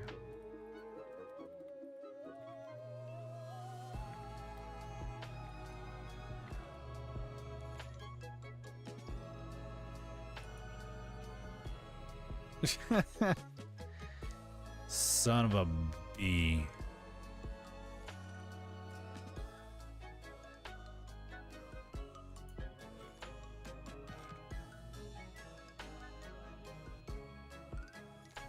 The application for the Fitbit was discontinued in October 13th. So there's no more Fitbit software that you can synchronize your Fitbit to. My heart doesn't reflect unless it really surprised me or there was a lot of concentration required. Yeah, that's the same for me too. Like if I look at my Fitbit overall, like I have a low heart rate, so my behavior and everything that like reflects on it just kind of like doesn't seem like it would be as as visible. Or maybe, I guess let me just put it this way. I don't jump as easily, or I don't show a lot of physical reaction when I'm playing horror games. So I can't say that it would be something that I could reflect physically. I watch myself sometimes when I'm like watching something scary that I dealt with in the game or in a game, and like I see no reaction on screen, and I'm not one to be like flailing and jumping around, so I can't do that and then make it look genuine or feel genuine that I'm doing it. It just feels silly. Yeah, I also Fitbit got sold to someone as well. Oh yes, Google owns Fitbit now, doesn't it?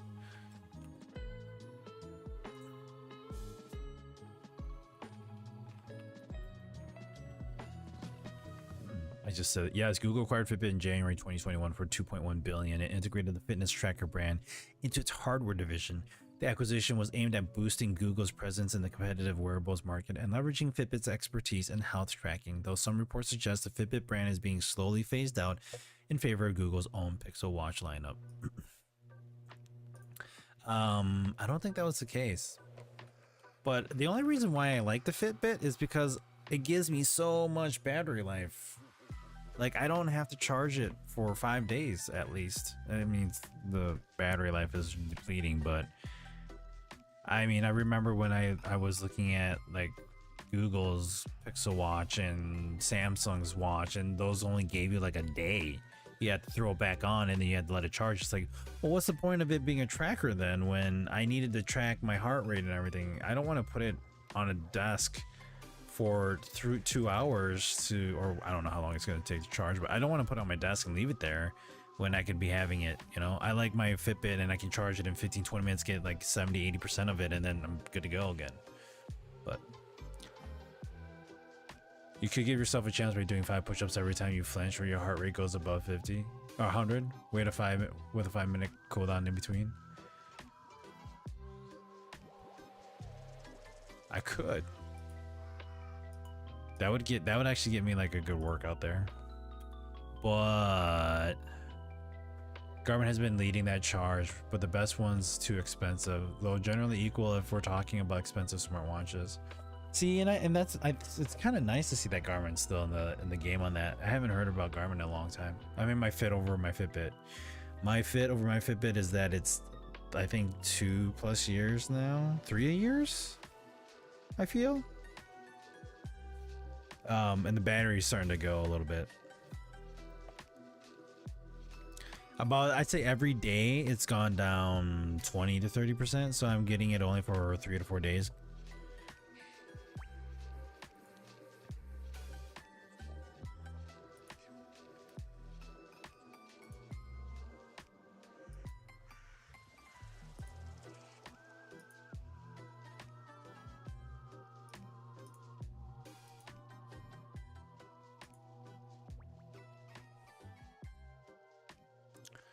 My Venue X1 generally can do 5 days with workouts, 8 without, or not tracking the workout as much. Oh, okay. I'm sure the battery is replaceable if you have the tools. Yeah, when I had the first one, my first Fitbit, I had replaced it. Why did I stop using it? I think it was just getting old, and so I had upgraded to a different one. This is when I worked in my previous job, so this was, I would say it's been 4 years at least now. Yeah.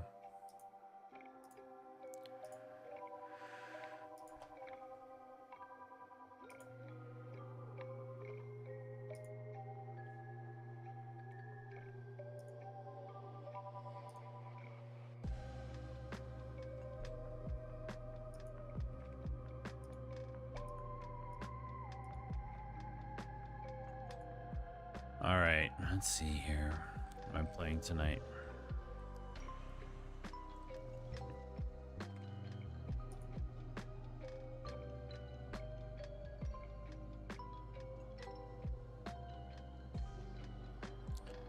All right, I'm gonna play. I'm gonna actually try playing Don't Scream. Let's just try playing some Don't Scream tonight. Let's see here. I'm just going through Blue Protocol for the evening. Are ya?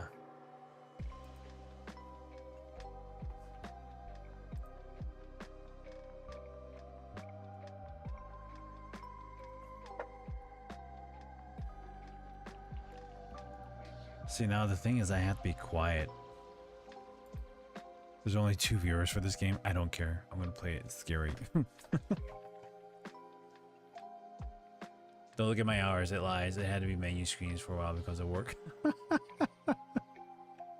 Sure. Let's just call it that.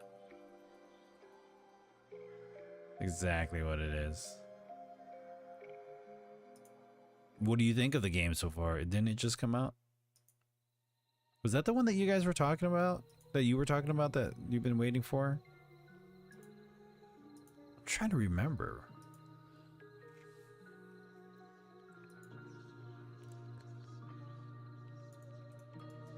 I feel like it's Genshin Impact all over again, but I could be wrong. Well, this is interesting on Facebook. I just read Fear Factor is returning January 2026 and will be hosted by Johnny Knoxville. Do you mean that's just Jackass, the TV show? The reality TV show? I'm gonna throw this on my wish list for now.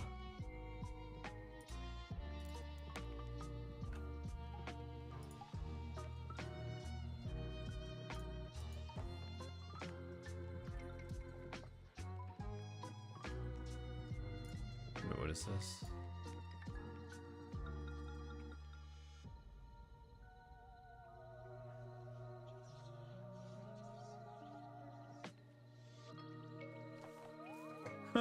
Wait, what?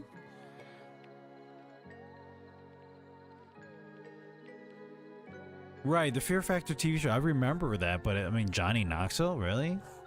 It's just with Johnny Knoxville at the head of it, it just sounds like it's gonna be like Jackass, like where you do like crazy shit. This is the one that was redone by Tencent, technically, as Bandai Namco showed the real one. Oh, it kind of has some comparisons to each other, though. If we're talking about the Japanese market, original versus the global redone version. Ah, okay. It does sound weird, right? I just saw something here posted today from the Once Human developers. Fair Play announcement, October 3rd to October 9th. Their meta's October 3rd to 9th. Once Human banned a total of 204 players. This includes 136 players penalized for cheating, 42 counts suspended for alt account exploitation and linked violations, 26 players penalized for malicious interference.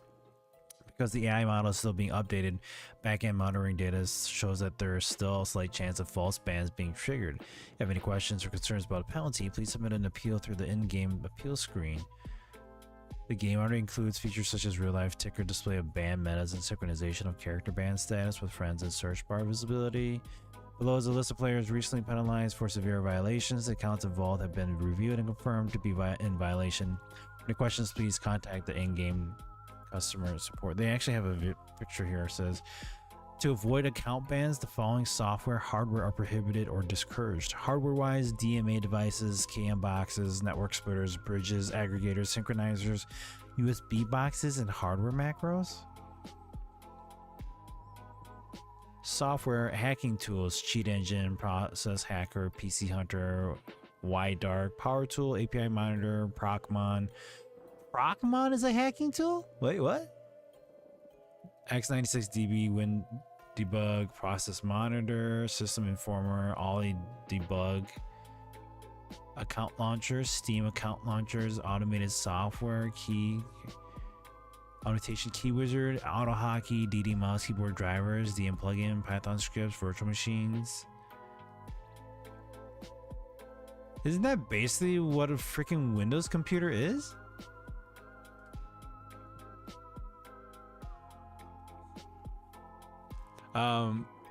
Like Story and Blue Protocol for short, BP is better than Blue Protocol Star Resonance, BPSP for short, but customization is far better in BPSP, but it's just split so far. Oh, okay.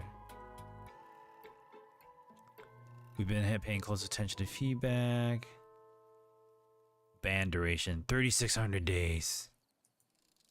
Ouch. Southeast Asia, North America. Someone in North America is on the list. Another one. Weekly low pop. Hey. This is the server name. Okay, weekly high pop, weekly low pop. Okay. BPSP story is too wordy and all over the place if you almost don't care. Oh, just trying to tell the story when it's just like really placid. Also, I would prefer BPSR. Not sure why it went BPSP.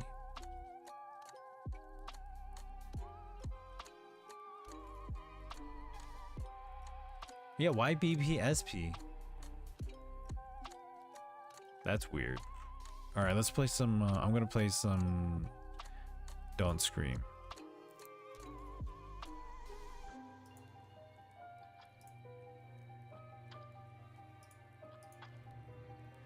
Also, I would community posts suggest BPSP, so figuring out that one out. Maybe SP for special. Oh, that doesn't make sense for me. So I forget how you play this game, but I think they have now included a camera microphone device, Steel Series. We have to go to this guy. I could walk around without a microphone. That would be hilarious. Oh, that doesn't like it.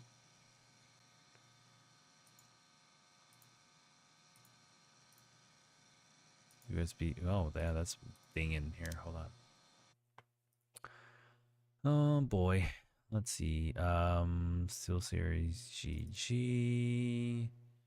Okay, have fun. I'm actually dozing off, so time to sleep so I can hike tomorrow. I'll take care. See you folks Thursday. Sounds good, Terry. Thanks for tuning in, man. I didn't know that I was boring you to death like that. Just kidding.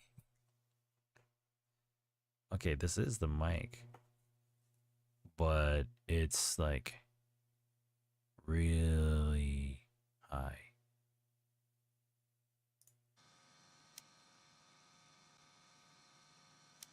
Automatic setup. Okay. Whisper the the mic's all the way over here by my my mouse. I wasn't ready. Damn it. Okay, hold on. There used to be 80 levels, I believe, from the sounds of it, but we're getting spoon fed the level. Oh. But clearly looks is the end game in BPSP, I believe it. Alright, automatic setup. Okay, let's do this again. With a silent forest, the trees stand frozen, caught between time and space. Every step feels endless, as if the way out is forever. Just calibration completed. Okay. The thing is, damn, this thing is very sensitive. Okay. This is not good. Oh, wow. Oh, I gotta change this. Hold on, let me do it again. I didn't think it was going to detect me from that far, but it does. Okay. In a silent forest, the trees stand frozen, caught between time and space. Every step is endless, as if just forever.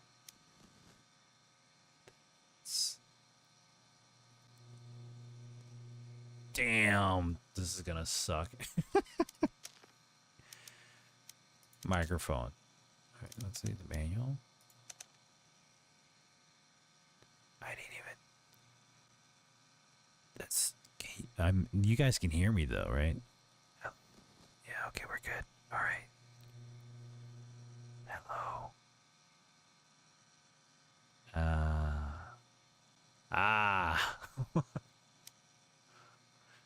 But that said, equipment, you start with level 10 gear. You complete out your gear, and then you progress to level 20. The gear across the board, the stuff you're still unlocking, then you get level 40 gear, and it's really easy to obtain. Okay. I feel like Genshin Impact did like the opposite. Okay, let me just try this again here. In a silent forest, the trees stand frozen, caught between time and space. Every step feels endless, as if the way out is forever. Okay. Alright. Let's do this. Settings, video, window, full screen, Oracle Sync, Infinity, FSR, frame generation, quality. We want quality on high. Let's see how bad this gets.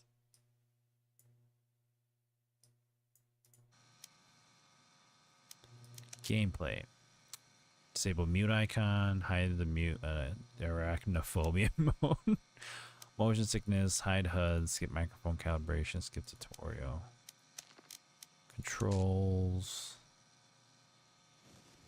Controller icons, Xbox, PlayStation. Okay.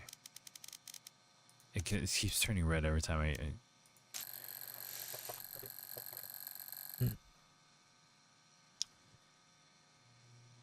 How to escape. Check your microphone is calibrated correctly. Survive till 8 without making a sound. Discover locations by finding hidden symbols. Arrow leads to undiscovered locations. Collect blue power batteries. Avoid dangers such as traps and hunters. Okay. We can't do custom.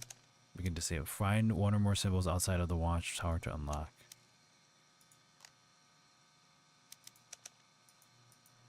I mean, it already has selected. Sweet. Just kidding.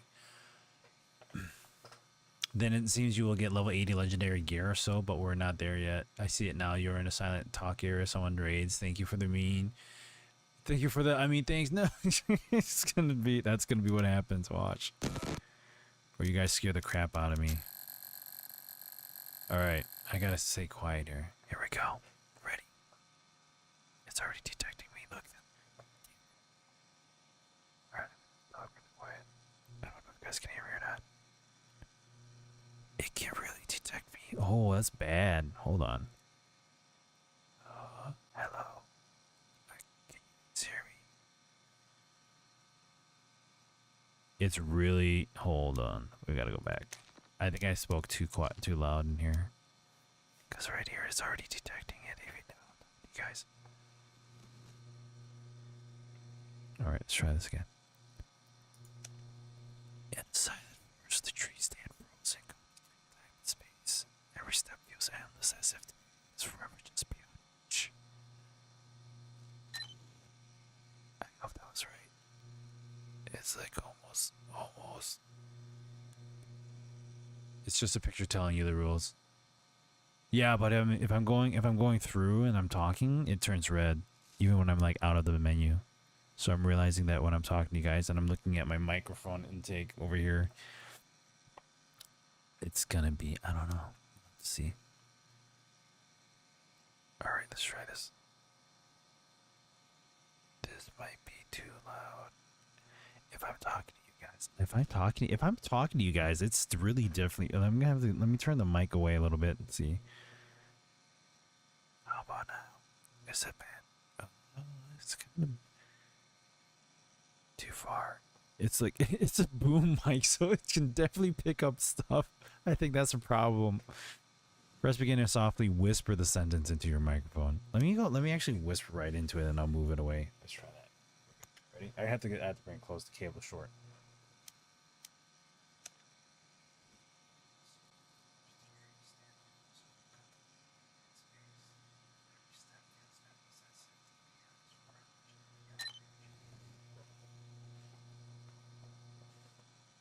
Sure you guys didn't hear that, but let's try this. Okay. Okay, so I got microphones over there. I think we're good now. Yeah, this is much better. All right, we're good. By the way, what's up?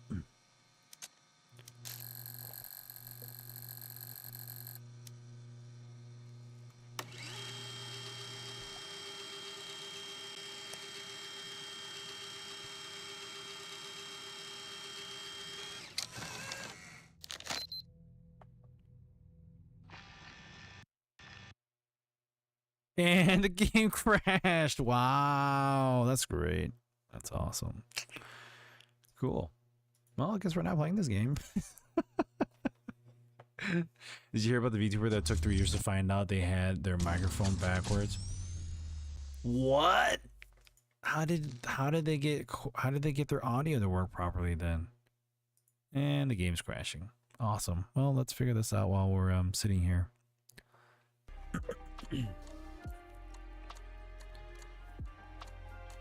Can you set up a push to mute when you're talking to us? I might be able to do that on. Well, I had a push to mute option when my little foot pad pedal was working, but that's not working anymore.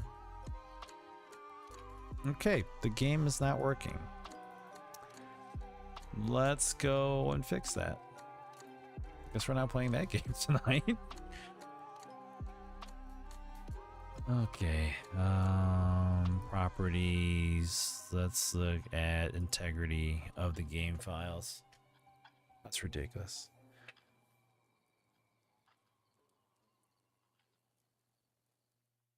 Three years of VTuber did not have the microphone in the right direction. See, that's one of the downfalls too when you're like streaming. I'm sure somebody would come and be like, you know, if my microphone was like, if it said like, okay, if we're looking at my mic here, let me just adjust this, right? if you look right there, it says back. You see that?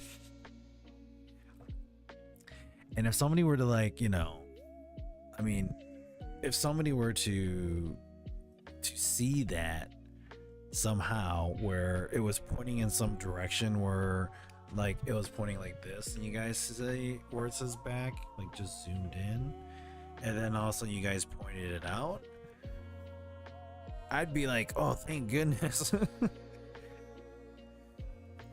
But in no way is a VTuber gonna get that feedback.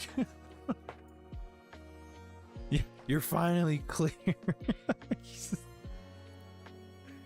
Exactly what it is.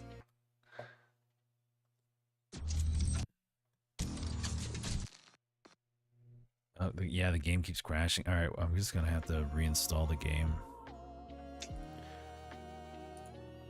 Well, that's out of the question. We're not playing.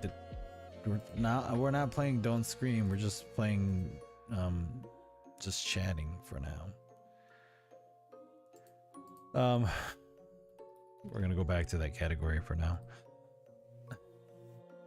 They were live one day and said that they had to talk a certain way and mentioned if they talked into the mic the other way, it wouldn't be heard as much. And the chat immediately said, "You're finally clear." Like it sounded like they were constantly peaking, having pops at odd points. Oh, really? That's hilarious. Oh, that sucks. It sucks that they had to deal with it, like that they ran into that. Well, it's just gonna be like, and now their viewership has increased exponentially, and I'm gonna be like, I'm jealous. Lords of the Fallen's on sale right now for 40% off. It's almost Elden Ring style.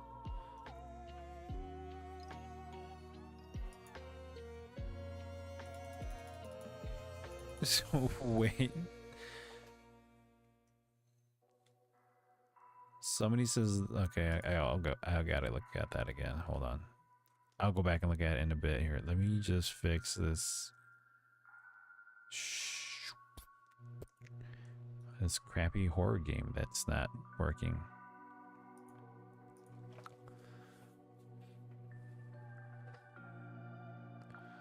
And the moment they talked backwards, the pops were normalized. They weren't peaking.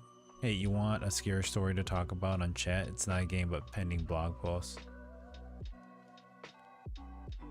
Is it a blog? Where's the blog post coming from? How do you know about this blog post?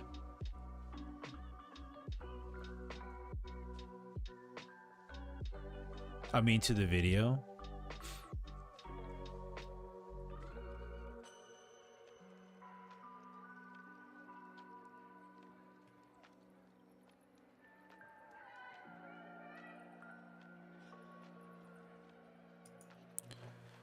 Oh, okay.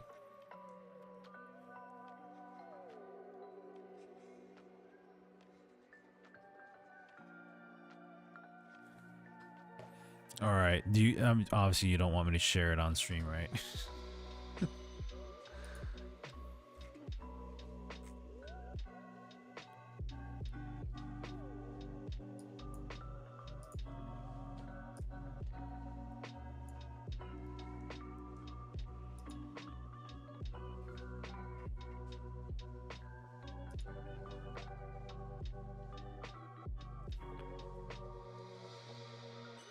What game is...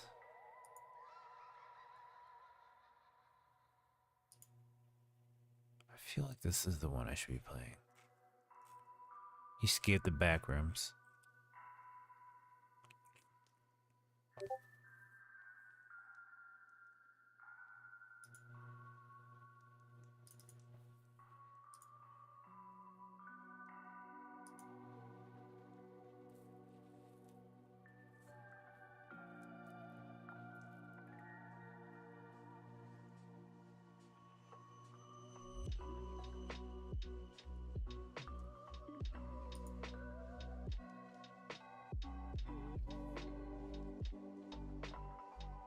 All right, let's see here. What do we got?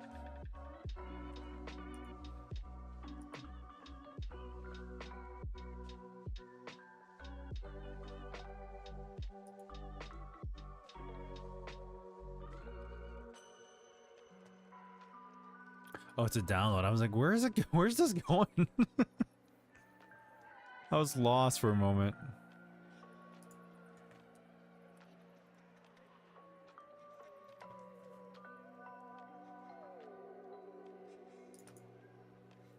My computer feels slow for some weird reason.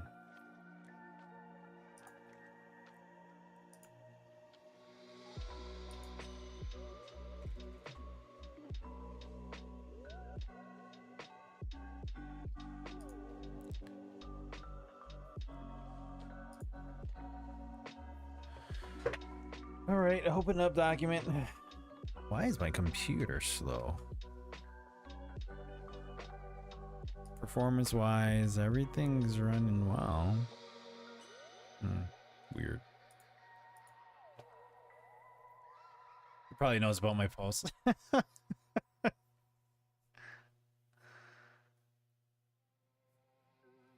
Okay.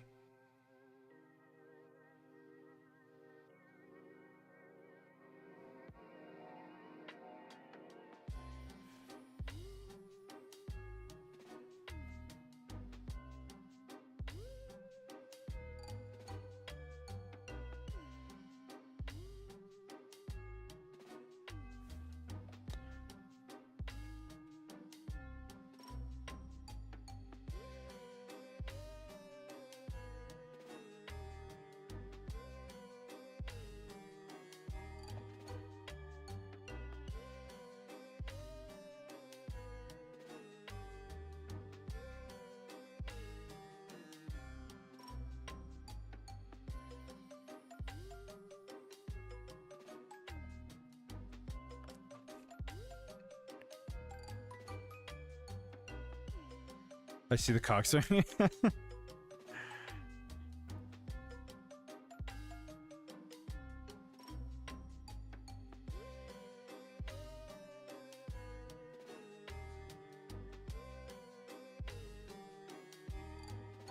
I'm reading the whole thing actually. Oh, that's long. So you're discussing about the incident of said CPU issue earlier this year. Huh. And I take it this is probably for your clients that with the whole ordeal that happened, huh?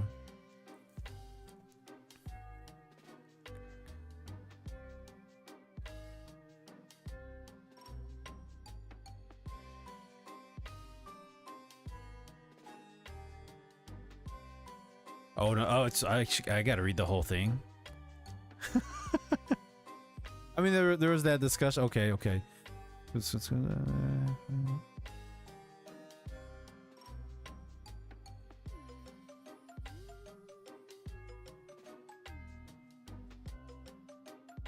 Okay, SSD storage identification on that. Okay, yep. Some fixes were applied. Some fixes. Okay.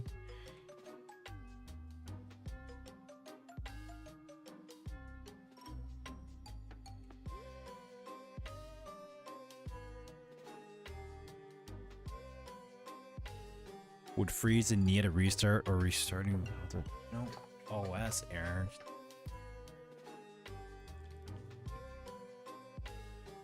Okay, yep, SSD issue. One specific replacement with another brand.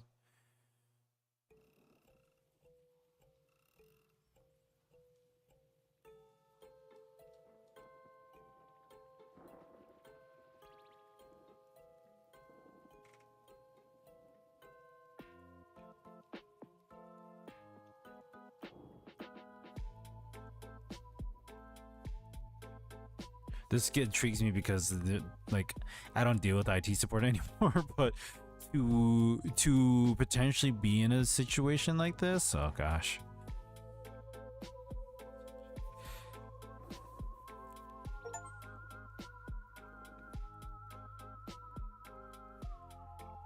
Stability issues. This update addresses an issue observed in rare cases after installing the May 2025 security update and subsequent updates, causing devices to experience stability issues. Some devices became unresponsive and stopped responding in specific scenarios.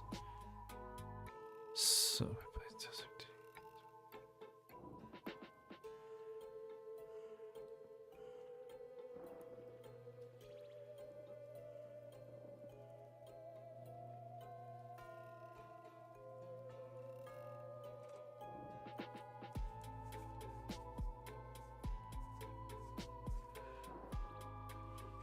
Okay.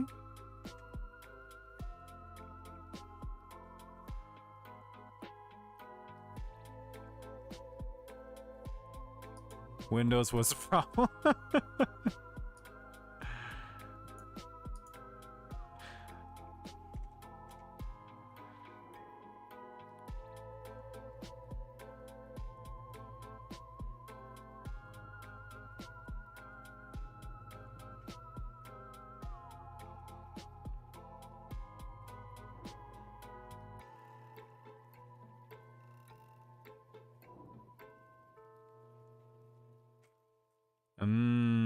Yeah, so okay. So that makes like clear sense here. So here's it is almost a clear example of what I'm dealing with at work. So there's this device that we're working with. Let me explain the whole story on that. So this device allows you to basically do a video call between a patient and a doctor or a nurse. And so initially the device was designed to be attached to a dedicated monitor so it would then tune in. So the device is on the wall or it's above a TV and it just sits there, and then when somebody calls in, camera turns around, call initiates, and then you get video. Well, they found a way, which it didn't work at first, but they found a way to get the TV to turn on and switch inputs to where they needed to go based off of programming and cables and whatnot. So they get it all working. It tested fine, and they've been doing these installations for over a year, or so, no problems. But now the hospital is requesting certain features to be added to the program, and one of them was like a privacy mode where it allows you to remove your microphone and camera as displays when you call in, and it doesn't activate the input switching between like the main input for watching like cable television and then our device. After requested features were added, we're now dealing with input switching failures. Although we were running into some of those problems before, which was more of a software thing, because there are I'd say at least 4 or 5 breakpoints in the process of this happening. So call starts, TV can be on or off, it will turn on and then wait a little bit and then switch inputs. And then when the call ends, it will turn off the TV or go back to what channel was on before, or the input that was on the first input. So HDMI 1 input is always our cable, HDMI 2 input is our second device. And it was kind of like a hit or miss. Sometimes it would work, sometimes it wouldn't. But in order for it to work, we have a dedicated cable box that is created solely for this like cable television like services. And there's a RS-232 to 3.5 millimeter cable that goes from our box to the TV. And that box is now programmed to send like LG TV commands through the cable, so then the TV can go, oh hey, you sent this command, I'm turning on. You sent this command, I'm switching inputs. So the way they're doing it isn't like a hard-coded version of input switching that it should happen. It is like it's like a Frankenstein contraption of, you have to create the program to send the command, or you have to create the code to send the command to the TV based off of an execution on a remote control. In a way, the remote control is designed to do certain things. When you press the power button, it does 2 things. It does it turns off the TV. This is a special remote, and then it also sends the cable box TV to the home screen. And so that cable box is designed to do certain things, and it can be programmed. So that program for our device is doing just that. The only problem is if, like, for instance, the box isn't connected, it's not going to switch inputs. If the cable is not plugged in entirely into the TV, it won't switch inputs. So there are breakpoints in this process that I identified myself, And I've reported that and kind of said it to my team members. I've said, so if this ever were to happen, this doesn't work. Then you wouldn't have the patient seeing the nurse or the doctor. And so now it's kind of fumbled and snowballed into this problem where the requests that are being made by the hospital are now causing this input switching deal, and we're getting more tickets coming in saying, well, this patient couldn't see us because we called in and this is what's happening. But based off of that and that information alone, we've done various types of tests to see, okay, this is a scenario, let's try that. And a lot of times it's come down to a new feature that's been brought in because we didn't have these issues, nor there's a number of tickets until the request was put in. So that being said, seeing Windows fuck up their program and then be like, whoops, I can clearly see that being a thing. And it's just a damn shame that Windows doesn't take that extra step of QA testing, verifying, and stop using virtual machines if they are. But the whole ordeal of that is just asinine. And rather than spending billions of dollars on Activision and letting developers go, why not fix the problem of what you already have first before you start spending your money elsewhere? But cost money, yep. It's always about money. It's always about the money. So, but yes, no, that's a very good blog post of just like, this is why things aren't working the way they are. Okay, so the game's still not working even after I was just launching it. I did a full clear and uninstall. The game is not playable. Let's do this. You can change your save launch options in app. Okay, let's do this. Launch options. Let's do compatibility mode. Apparently just normal launching doesn't work.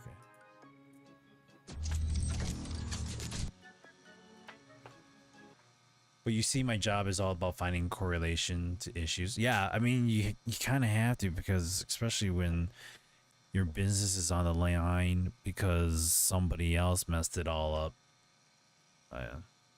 We have a Dell AMD machine. Teams video meetings flicker. Teams and video meetings flicker, and it took nearly 2 months for Dell and Citrix to come up with the fix. That's a damn shame. It's like they sell something and then they're like, oh, who cares about the support afterwards? I made my money. I'm good. I don't care if that's what it feels like, at least. Okay, let's see if this game's working before we go and change the categories. I have to start all over again? Oh, damn.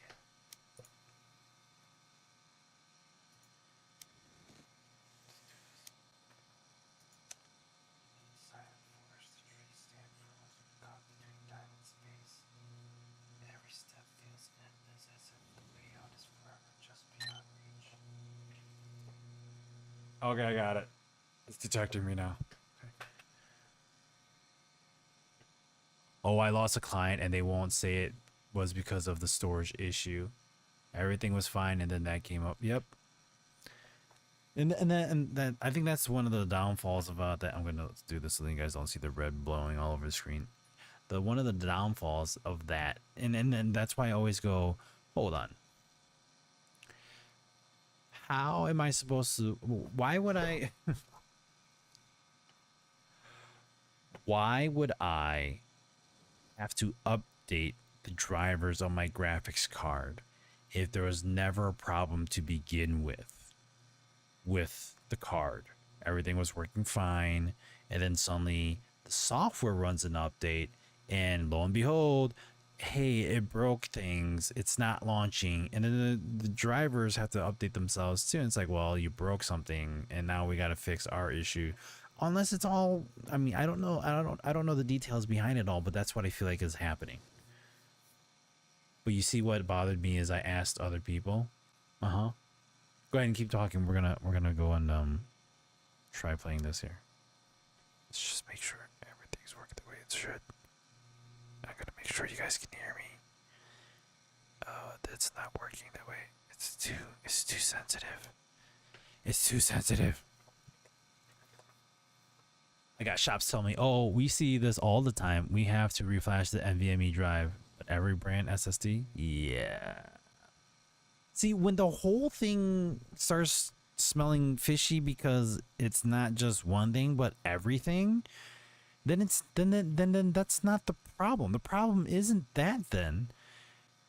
You can't say that you have to replace 50 different things because it's one thing.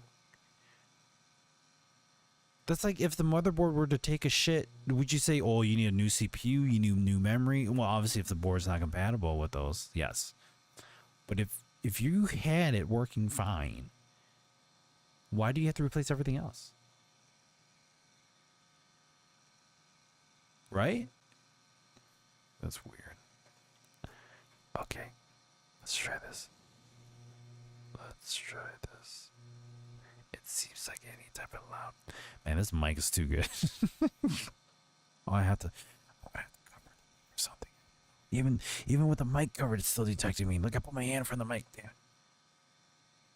It works on 2, but not on 3, right? See? Again. Again. All right, let's try this. So I wasn't in compatibility mode, so let's see if this is the. I had changed things here. Oh, that's good there. That was creepy. PlayStation? Maybe I didn't like the fact that I hit PlayStation. Problem was all 3 computers was exactly. I mean, for a better word, or it is exact. They were all the same. I mean, using the same equipment.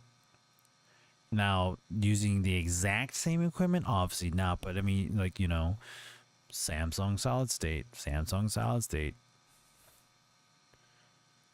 But for each one, though?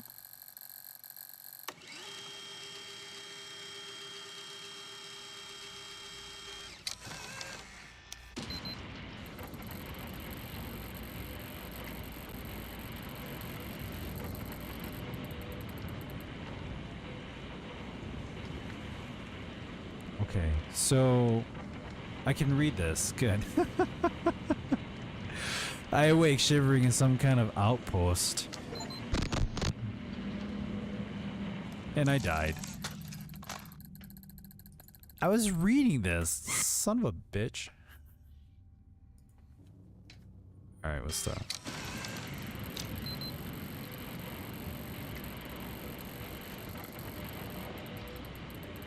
Bullshit. Bullshit.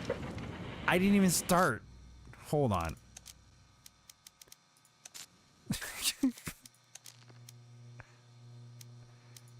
Are you sure you want to quit? I don't want to quit the game. I just... Why did I get to day 2? I didn't even get to... whatever.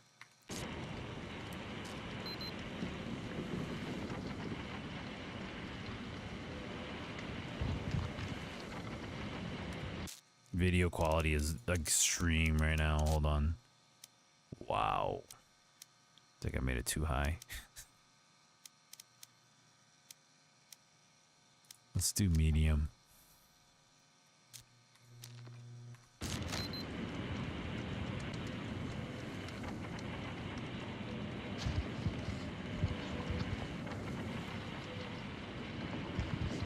Hold on.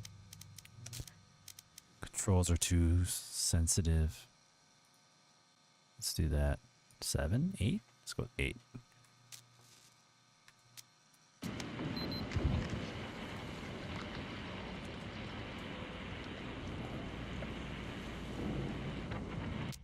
I'm gonna have to lower it down for you guys too because the audio's loud here, so I'm gonna turn down the audio for the game. so you guys can hear me. The deal of whispering.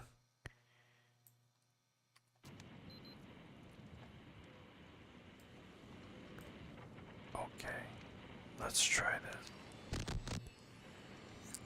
this. This is.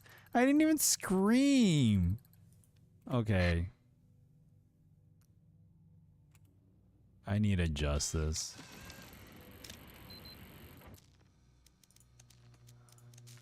Settings, microphone. Let's manual. Manual threshold's 82, 50. Holy cow, really? Wait, how about this? Is this better? I mean, I just if I talk loud like this, we're good. Okay. Change it out 3 SSDs was crucial. T500s worked for 2 of the 3. Was it the third one that's still having the problem same as the first time around then? Manual threshold. This should be fine. I think this is okay. No, this is I think 95%. 90% is good. Let's do this. How about 87? 87's good. Okay, we're gonna go to 87. Yeah, not bad. Here we go. Yeah, I think that's good. Yep, cool. So it made me think. Okay, so it made me think something was wrong with this device, but not able to call it in for repair. But again, the problem was the problem never happened in the first place. It wasn't a problem until after you've done an update. That's the stupid thing about it. I hate that. You get screwed over because something else happened and it's beyond your control.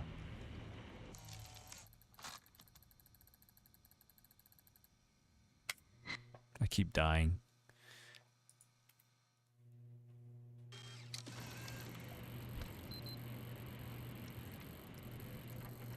Right.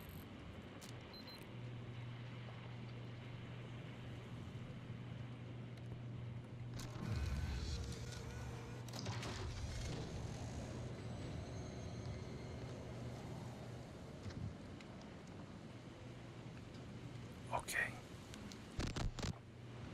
Oh. my freaking mouse, my microphone is too sensitive.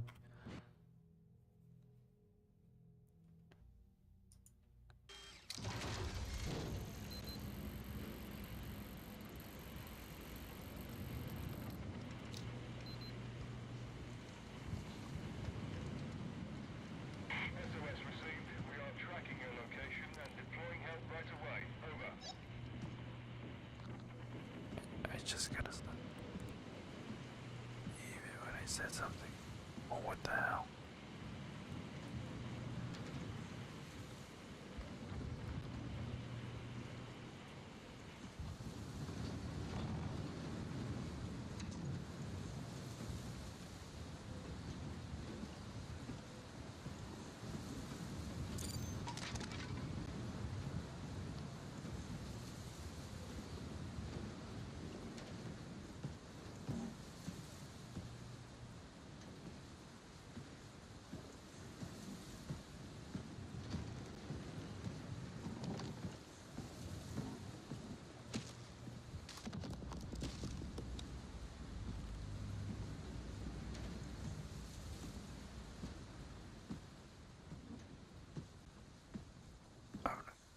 Because this has been.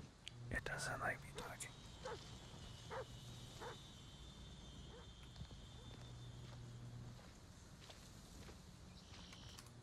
Wow. I can't talk in this game because it's gonna kill me. I'm gonna die. I would think the frame generation was gonna help the game be better, but I guess not. Let's just do full screen. Let's see if this works. Maybe that might ease the frames.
Interesting. Oh, jeez, really? Wow.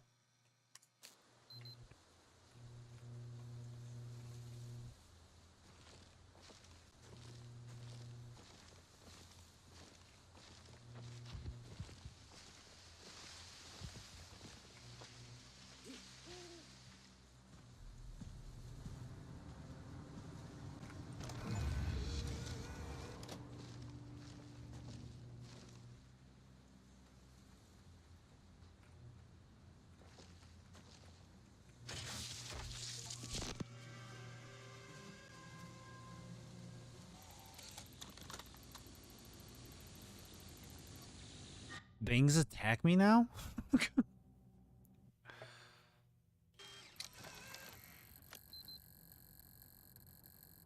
My eyes jolt away from the image. Gruesome horrors tearing at my flesh seemed to fade as I gained consciousness. Just a bad dream. The foggy lens. I have to keep looking for a way.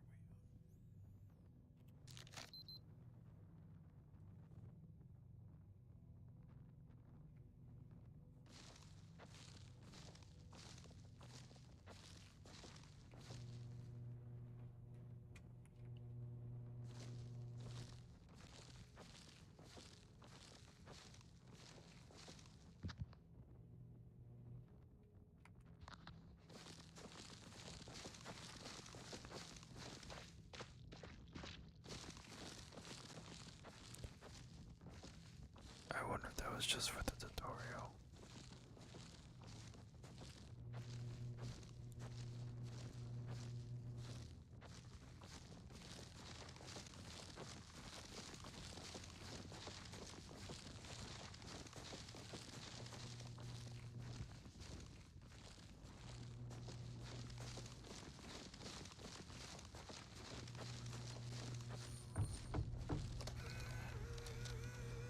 Somebody's knocking on the door.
Trying to say something in here and I can't even say anything out. Let me adjust. I'm gonna adjust my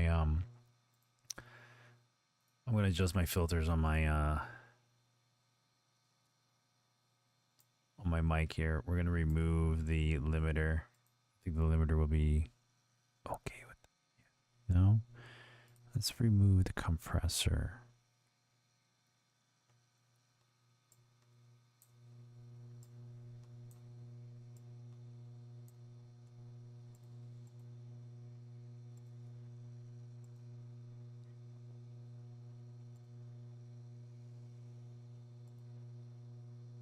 Yeah, it looks weird. Hold on. My mic settings all of a sudden changed on me. Hold on.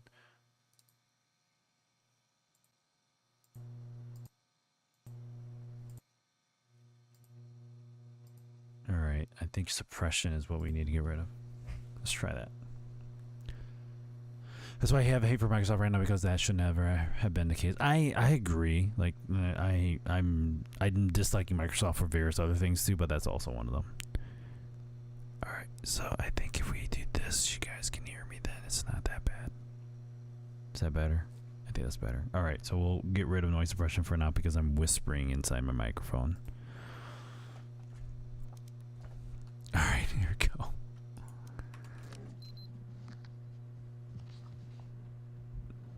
Thing's close. It's right there. Oh, son of a... There's something running toward, like walking towards me. Am I supposed to run from it? I spoke too loud too. My bad. How am I supposed to get rid of that thing? Like, it just died. Am I standing there on it?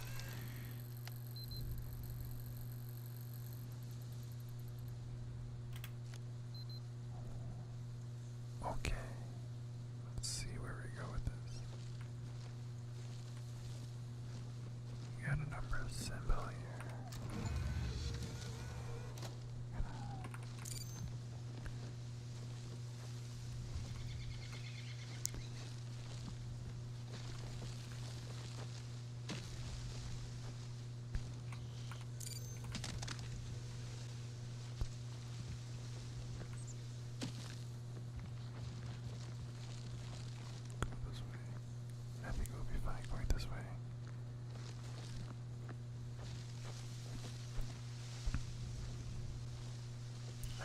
Talking to ASMR mic. Seriously.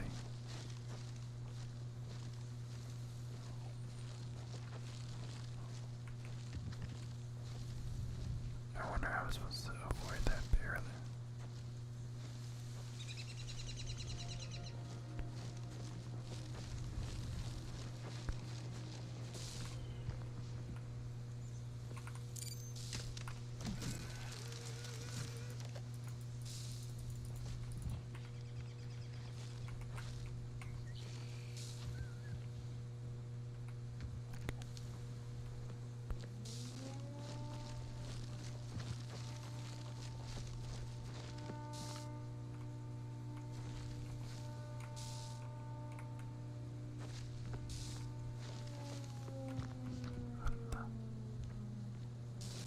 I didn't see something here.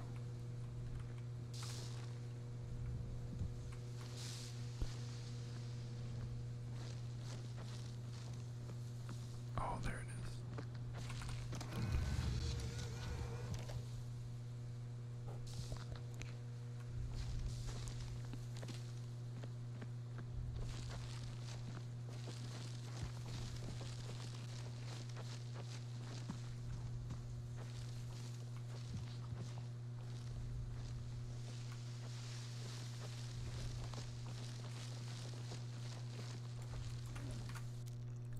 There it is.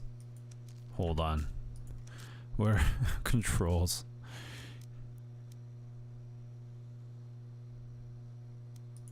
Rebind. Oh, sprint, crouch, zoom in, zoom out. Z and X? Okay. Look up, look left, look right. That's it. Interact. There's really nothing else you can do. All right. Zooming in. Nice.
so far so good.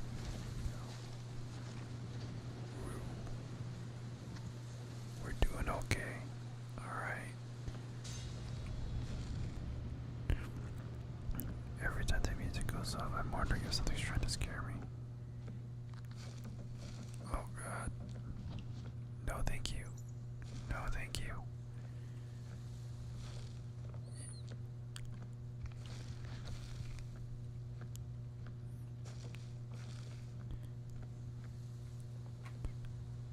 I don't know if I should run or if I should just continue to walk.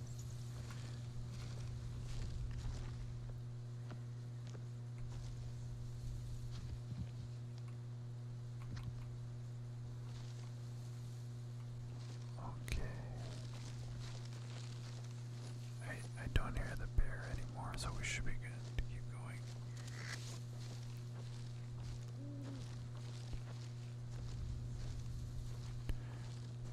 A bird flying into your face is always scary. It doesn't matter who you are, it's always scary.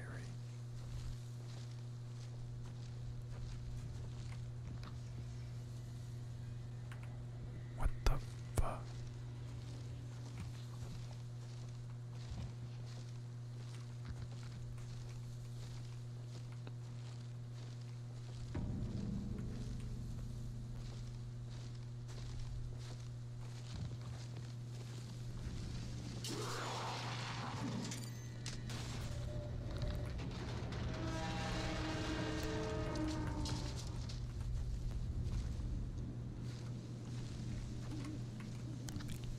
No, thank you.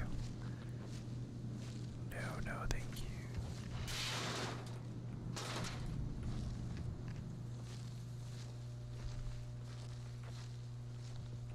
Where's the damn symbol? Shit, the bear's back. Ah, I talked too loud. I was just about to pick up that damn symbol. Okay, so you gotta avoid the bear. How do you avoid the bear? Good lord.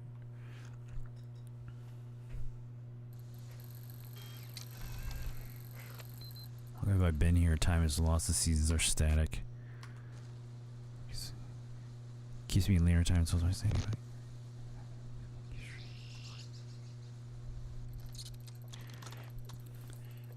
How do you... That's not fair. I'm trying to read that and then also I just die. You just have to bear it all. That's not fair.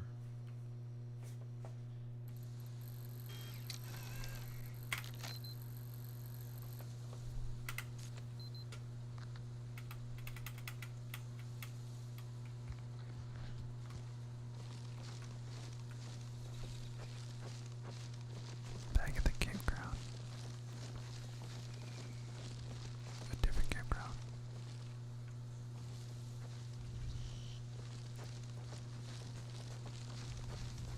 Oh, we're in a church now. Okay, let's go to church.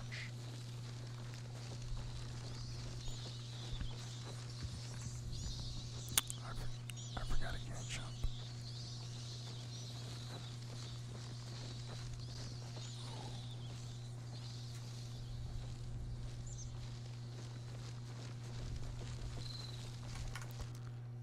I think I have the wrong setting here for OBS. Hold on, let me try that again. I noticed that like I'm peaking. I feel like it shouldn't be. It hit no, maybe it was just no.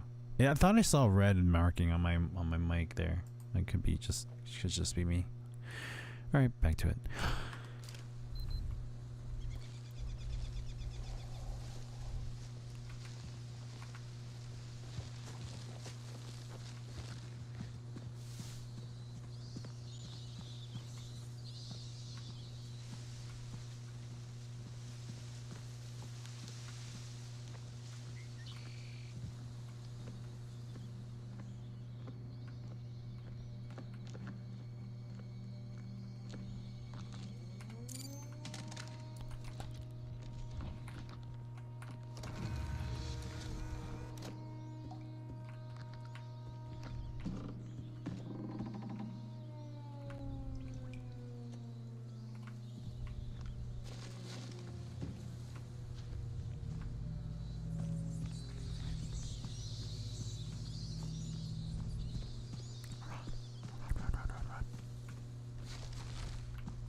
thought I was just at a castle.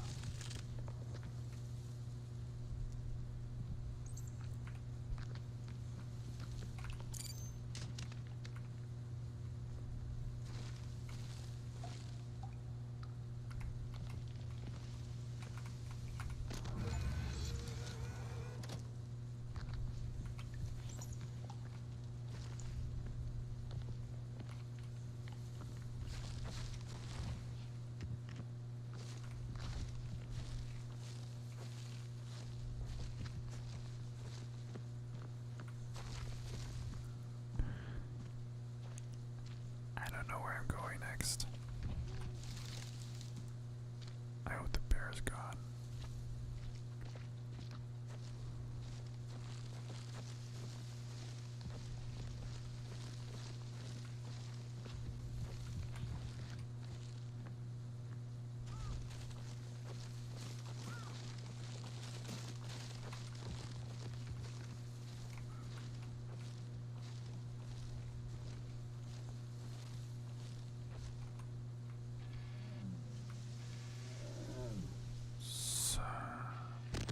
Son of a bitch. Every time. What the hell am I supposed to do with a bear in the freaking woods?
Okay.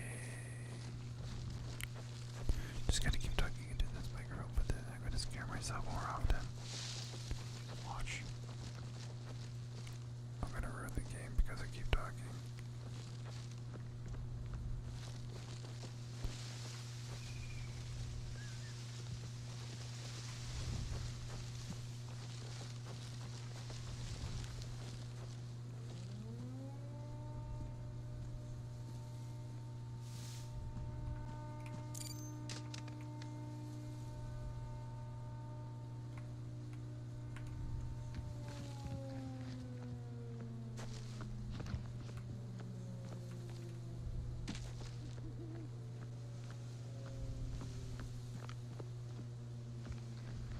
Getting stuck on.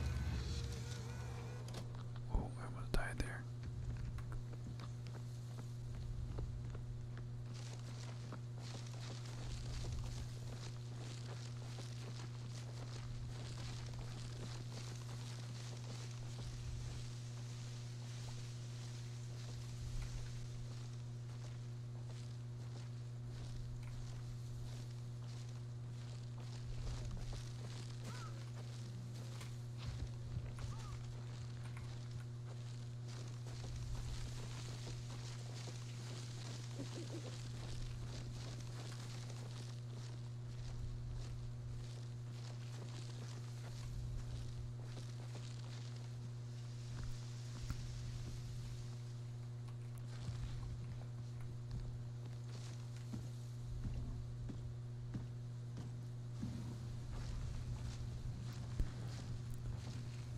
Mushroom pit.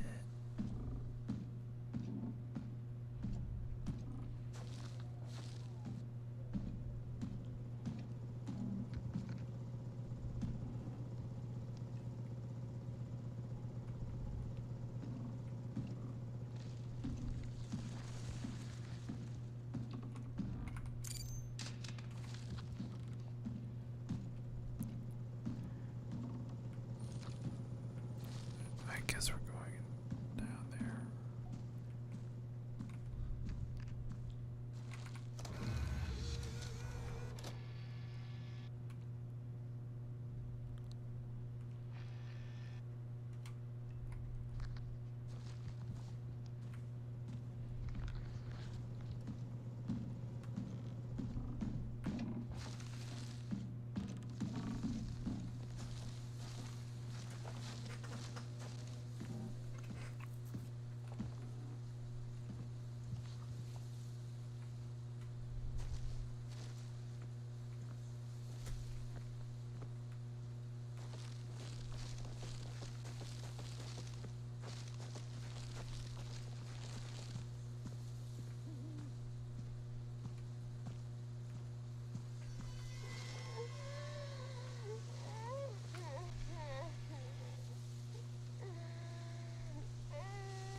No, thank you. No, thank you.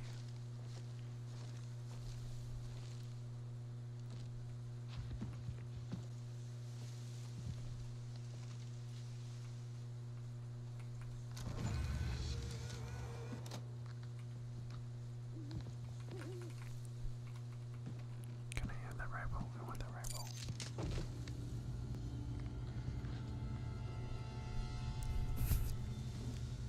It better not.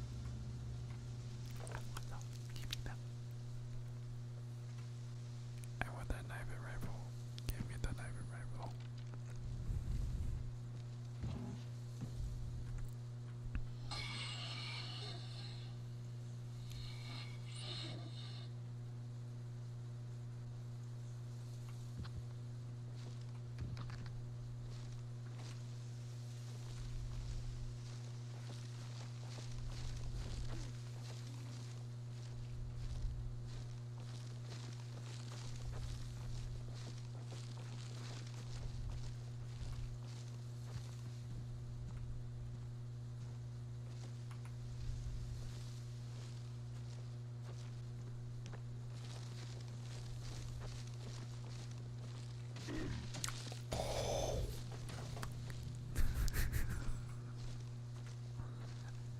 I forget they do that.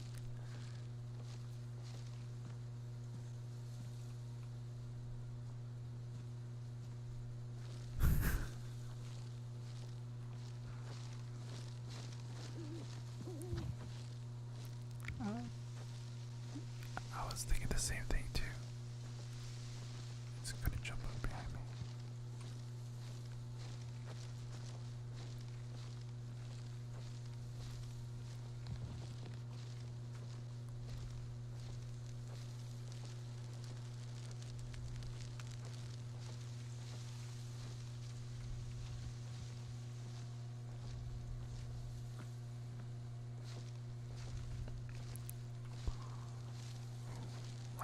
Lighting's bad here. They gotta fix the lighting.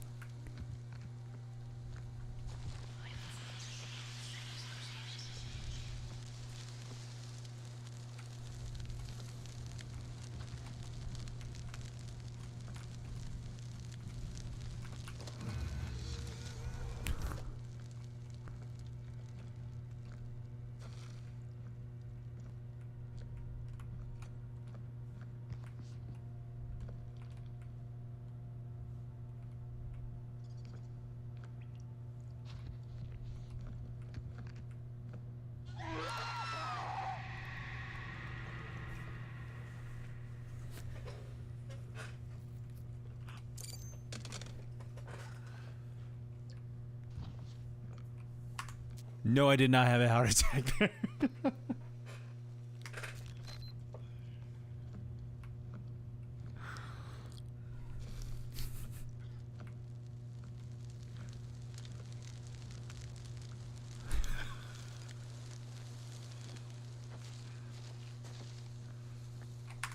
Just imagine if I had this on like really loud for you guys. I'd be scaring the shit out of all of us. Actually, I can make it a little bit louder if you guys want. I don't know how well you guys can hear the audio from the game compared to me. I don't want to have one over the other. I tell you, like my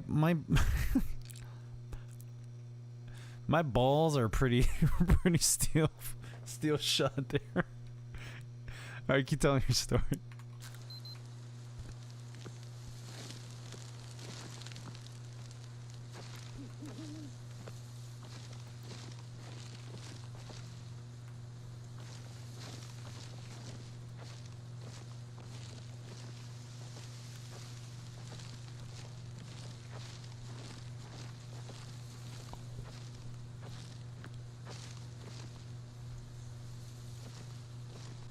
Probably scare the crap out of you.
see it.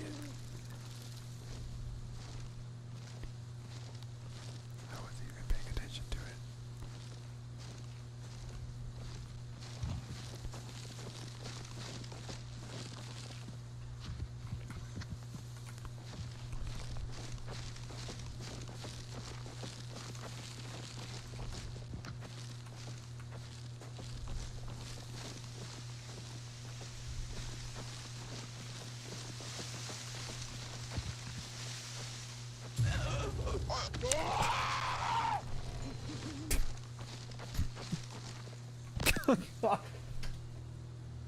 Good lord, I thought she was gonna kill me.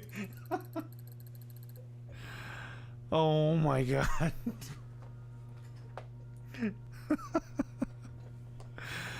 Oh, there was a bear trap that I missed.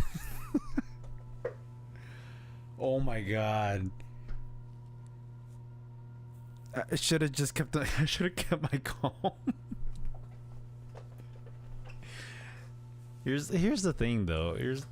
If I'm playing a video game, I know I'm just gonna be more or less startled and scared about something. And sure enough, yes, it's gonna be only in a game. I'm able to tell myself that and not be too terrified of it. But if it were to happen in real life, or like in a virtual reality situation, I could see myself getting terrified of that. Almost had it. Damn it.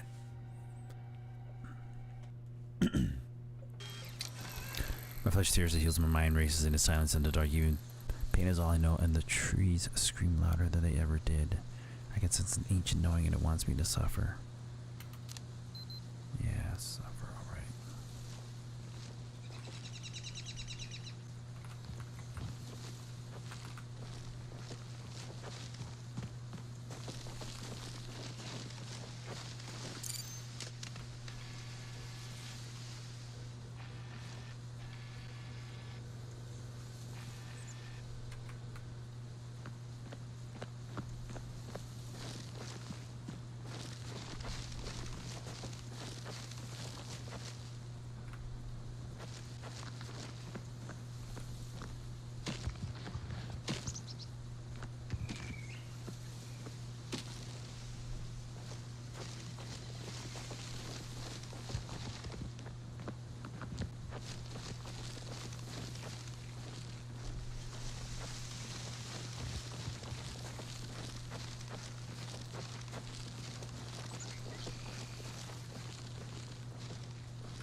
That's loud.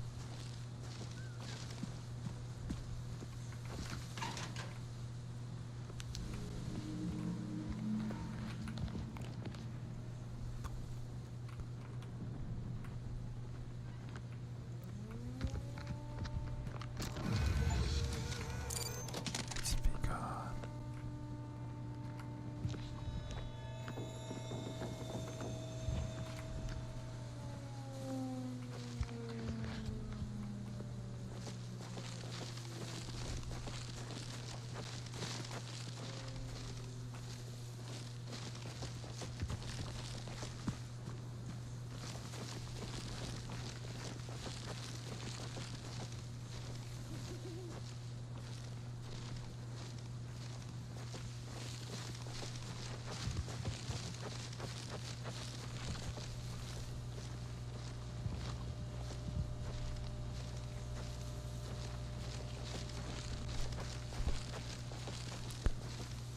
I wonder if there's some team that you can keep like monsters away.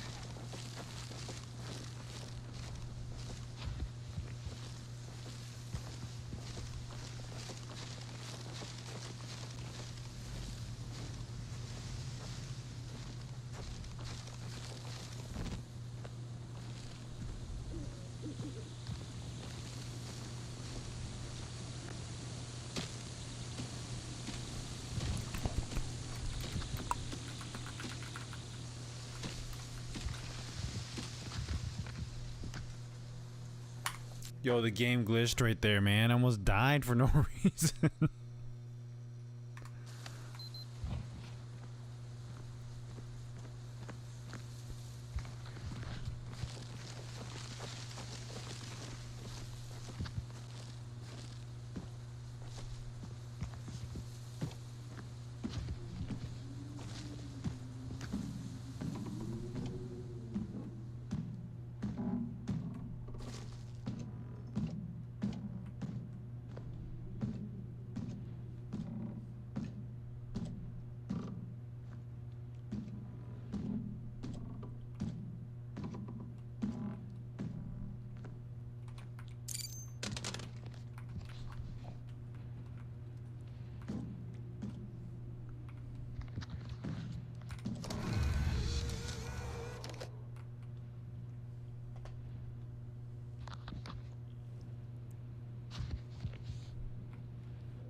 Oh, I talked too loud.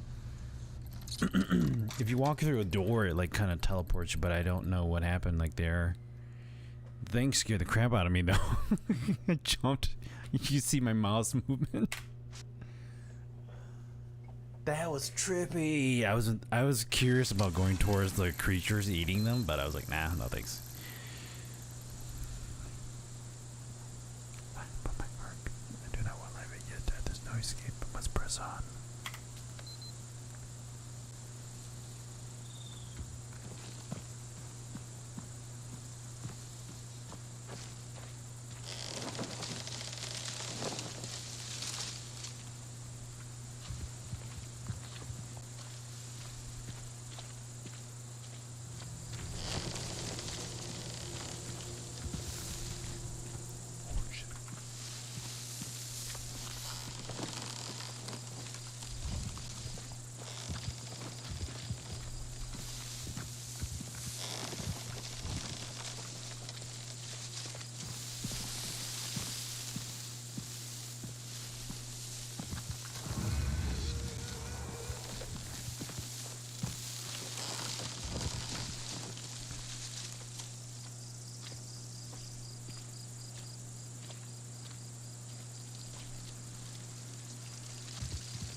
disappear. No, thank you.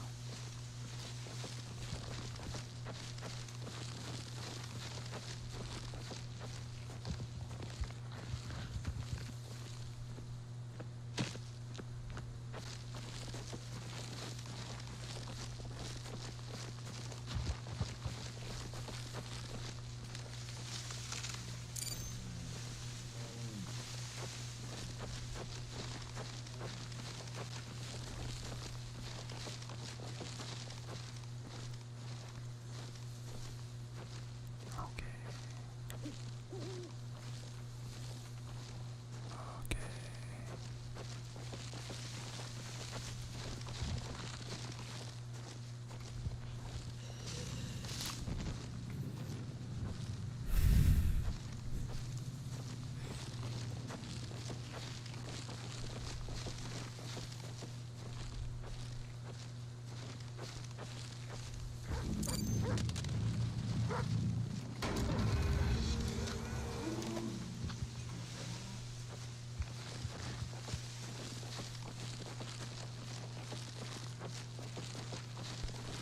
I'm doing okay.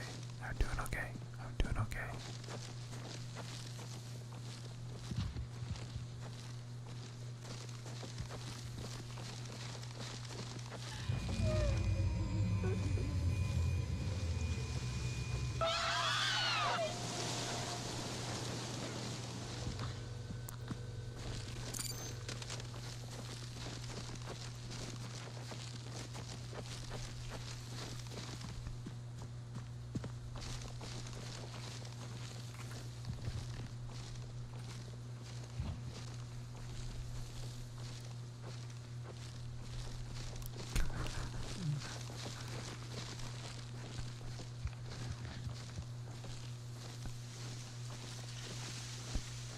It's because I blew her a kiss, that's why.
It's not scary at all. Not at all.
No, thank you. No, thank you.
Okay, so far so good.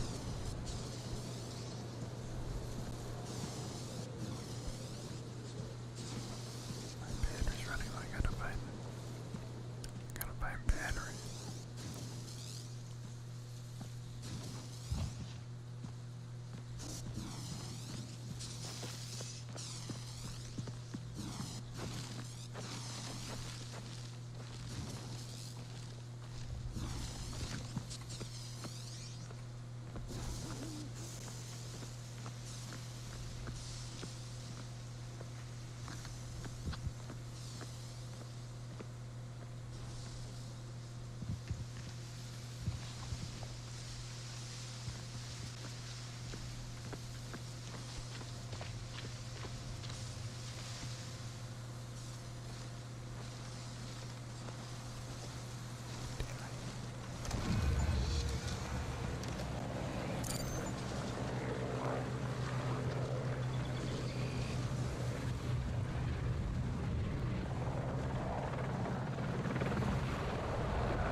Overcome the twisting nightmare, survive a night in the forest. Wait, what?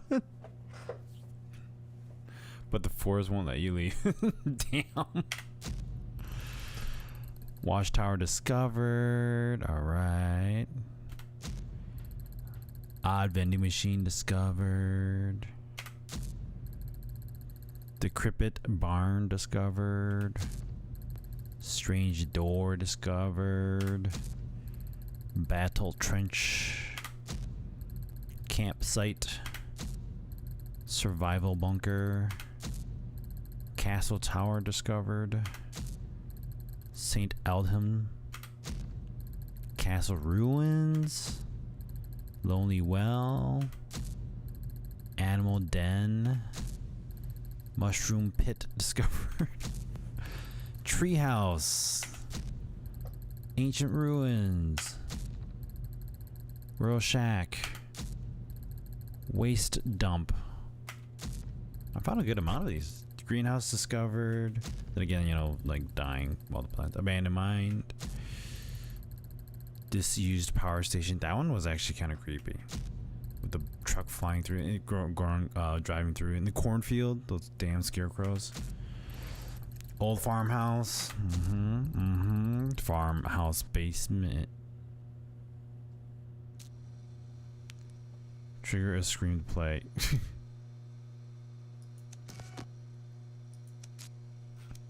Oh man, I didn't get all the areas yet.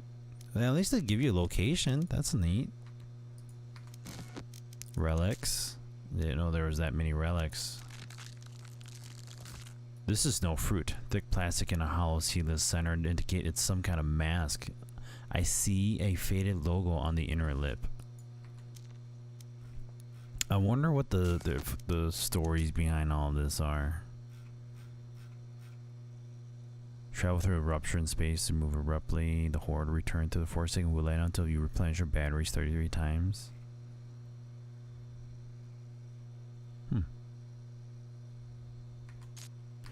All right, awesome.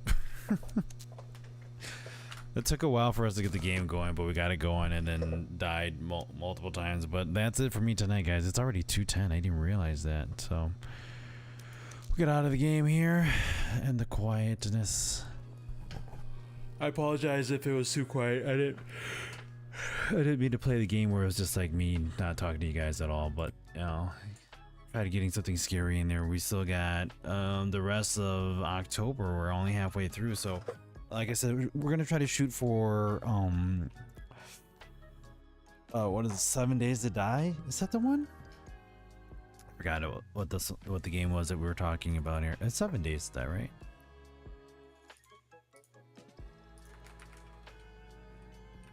No, it's not 7 Days to Die. My mistake. It's oh. I forgot what the game is called. Oh my god. Anywho, we were talking about that last week, so if you guys do have the game, what game is that, Sushi? Let me look it up. Hang tight.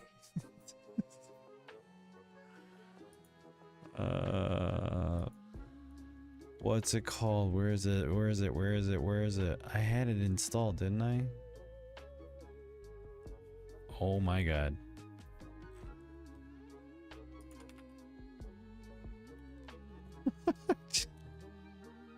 I don't remember. It's like I'm drawing a total blank as to what game it was. Anyways, well, we'll talk more about it next week or then Thursday, but I'm gonna try to shoot and play for that as a community night. So we'll go with that at the end of the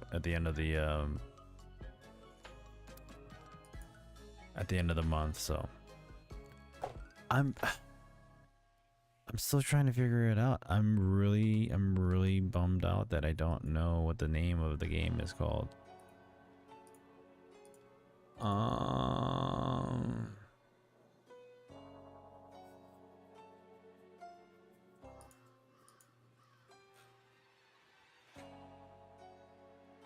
Let me see. Okay, we'll figure it out. We'll figure it out this week. So later.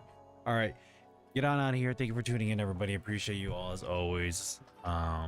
Discussion about streaming and all that. I think we're gonna continue playing because that's just how I am and that's how I enjoy playing and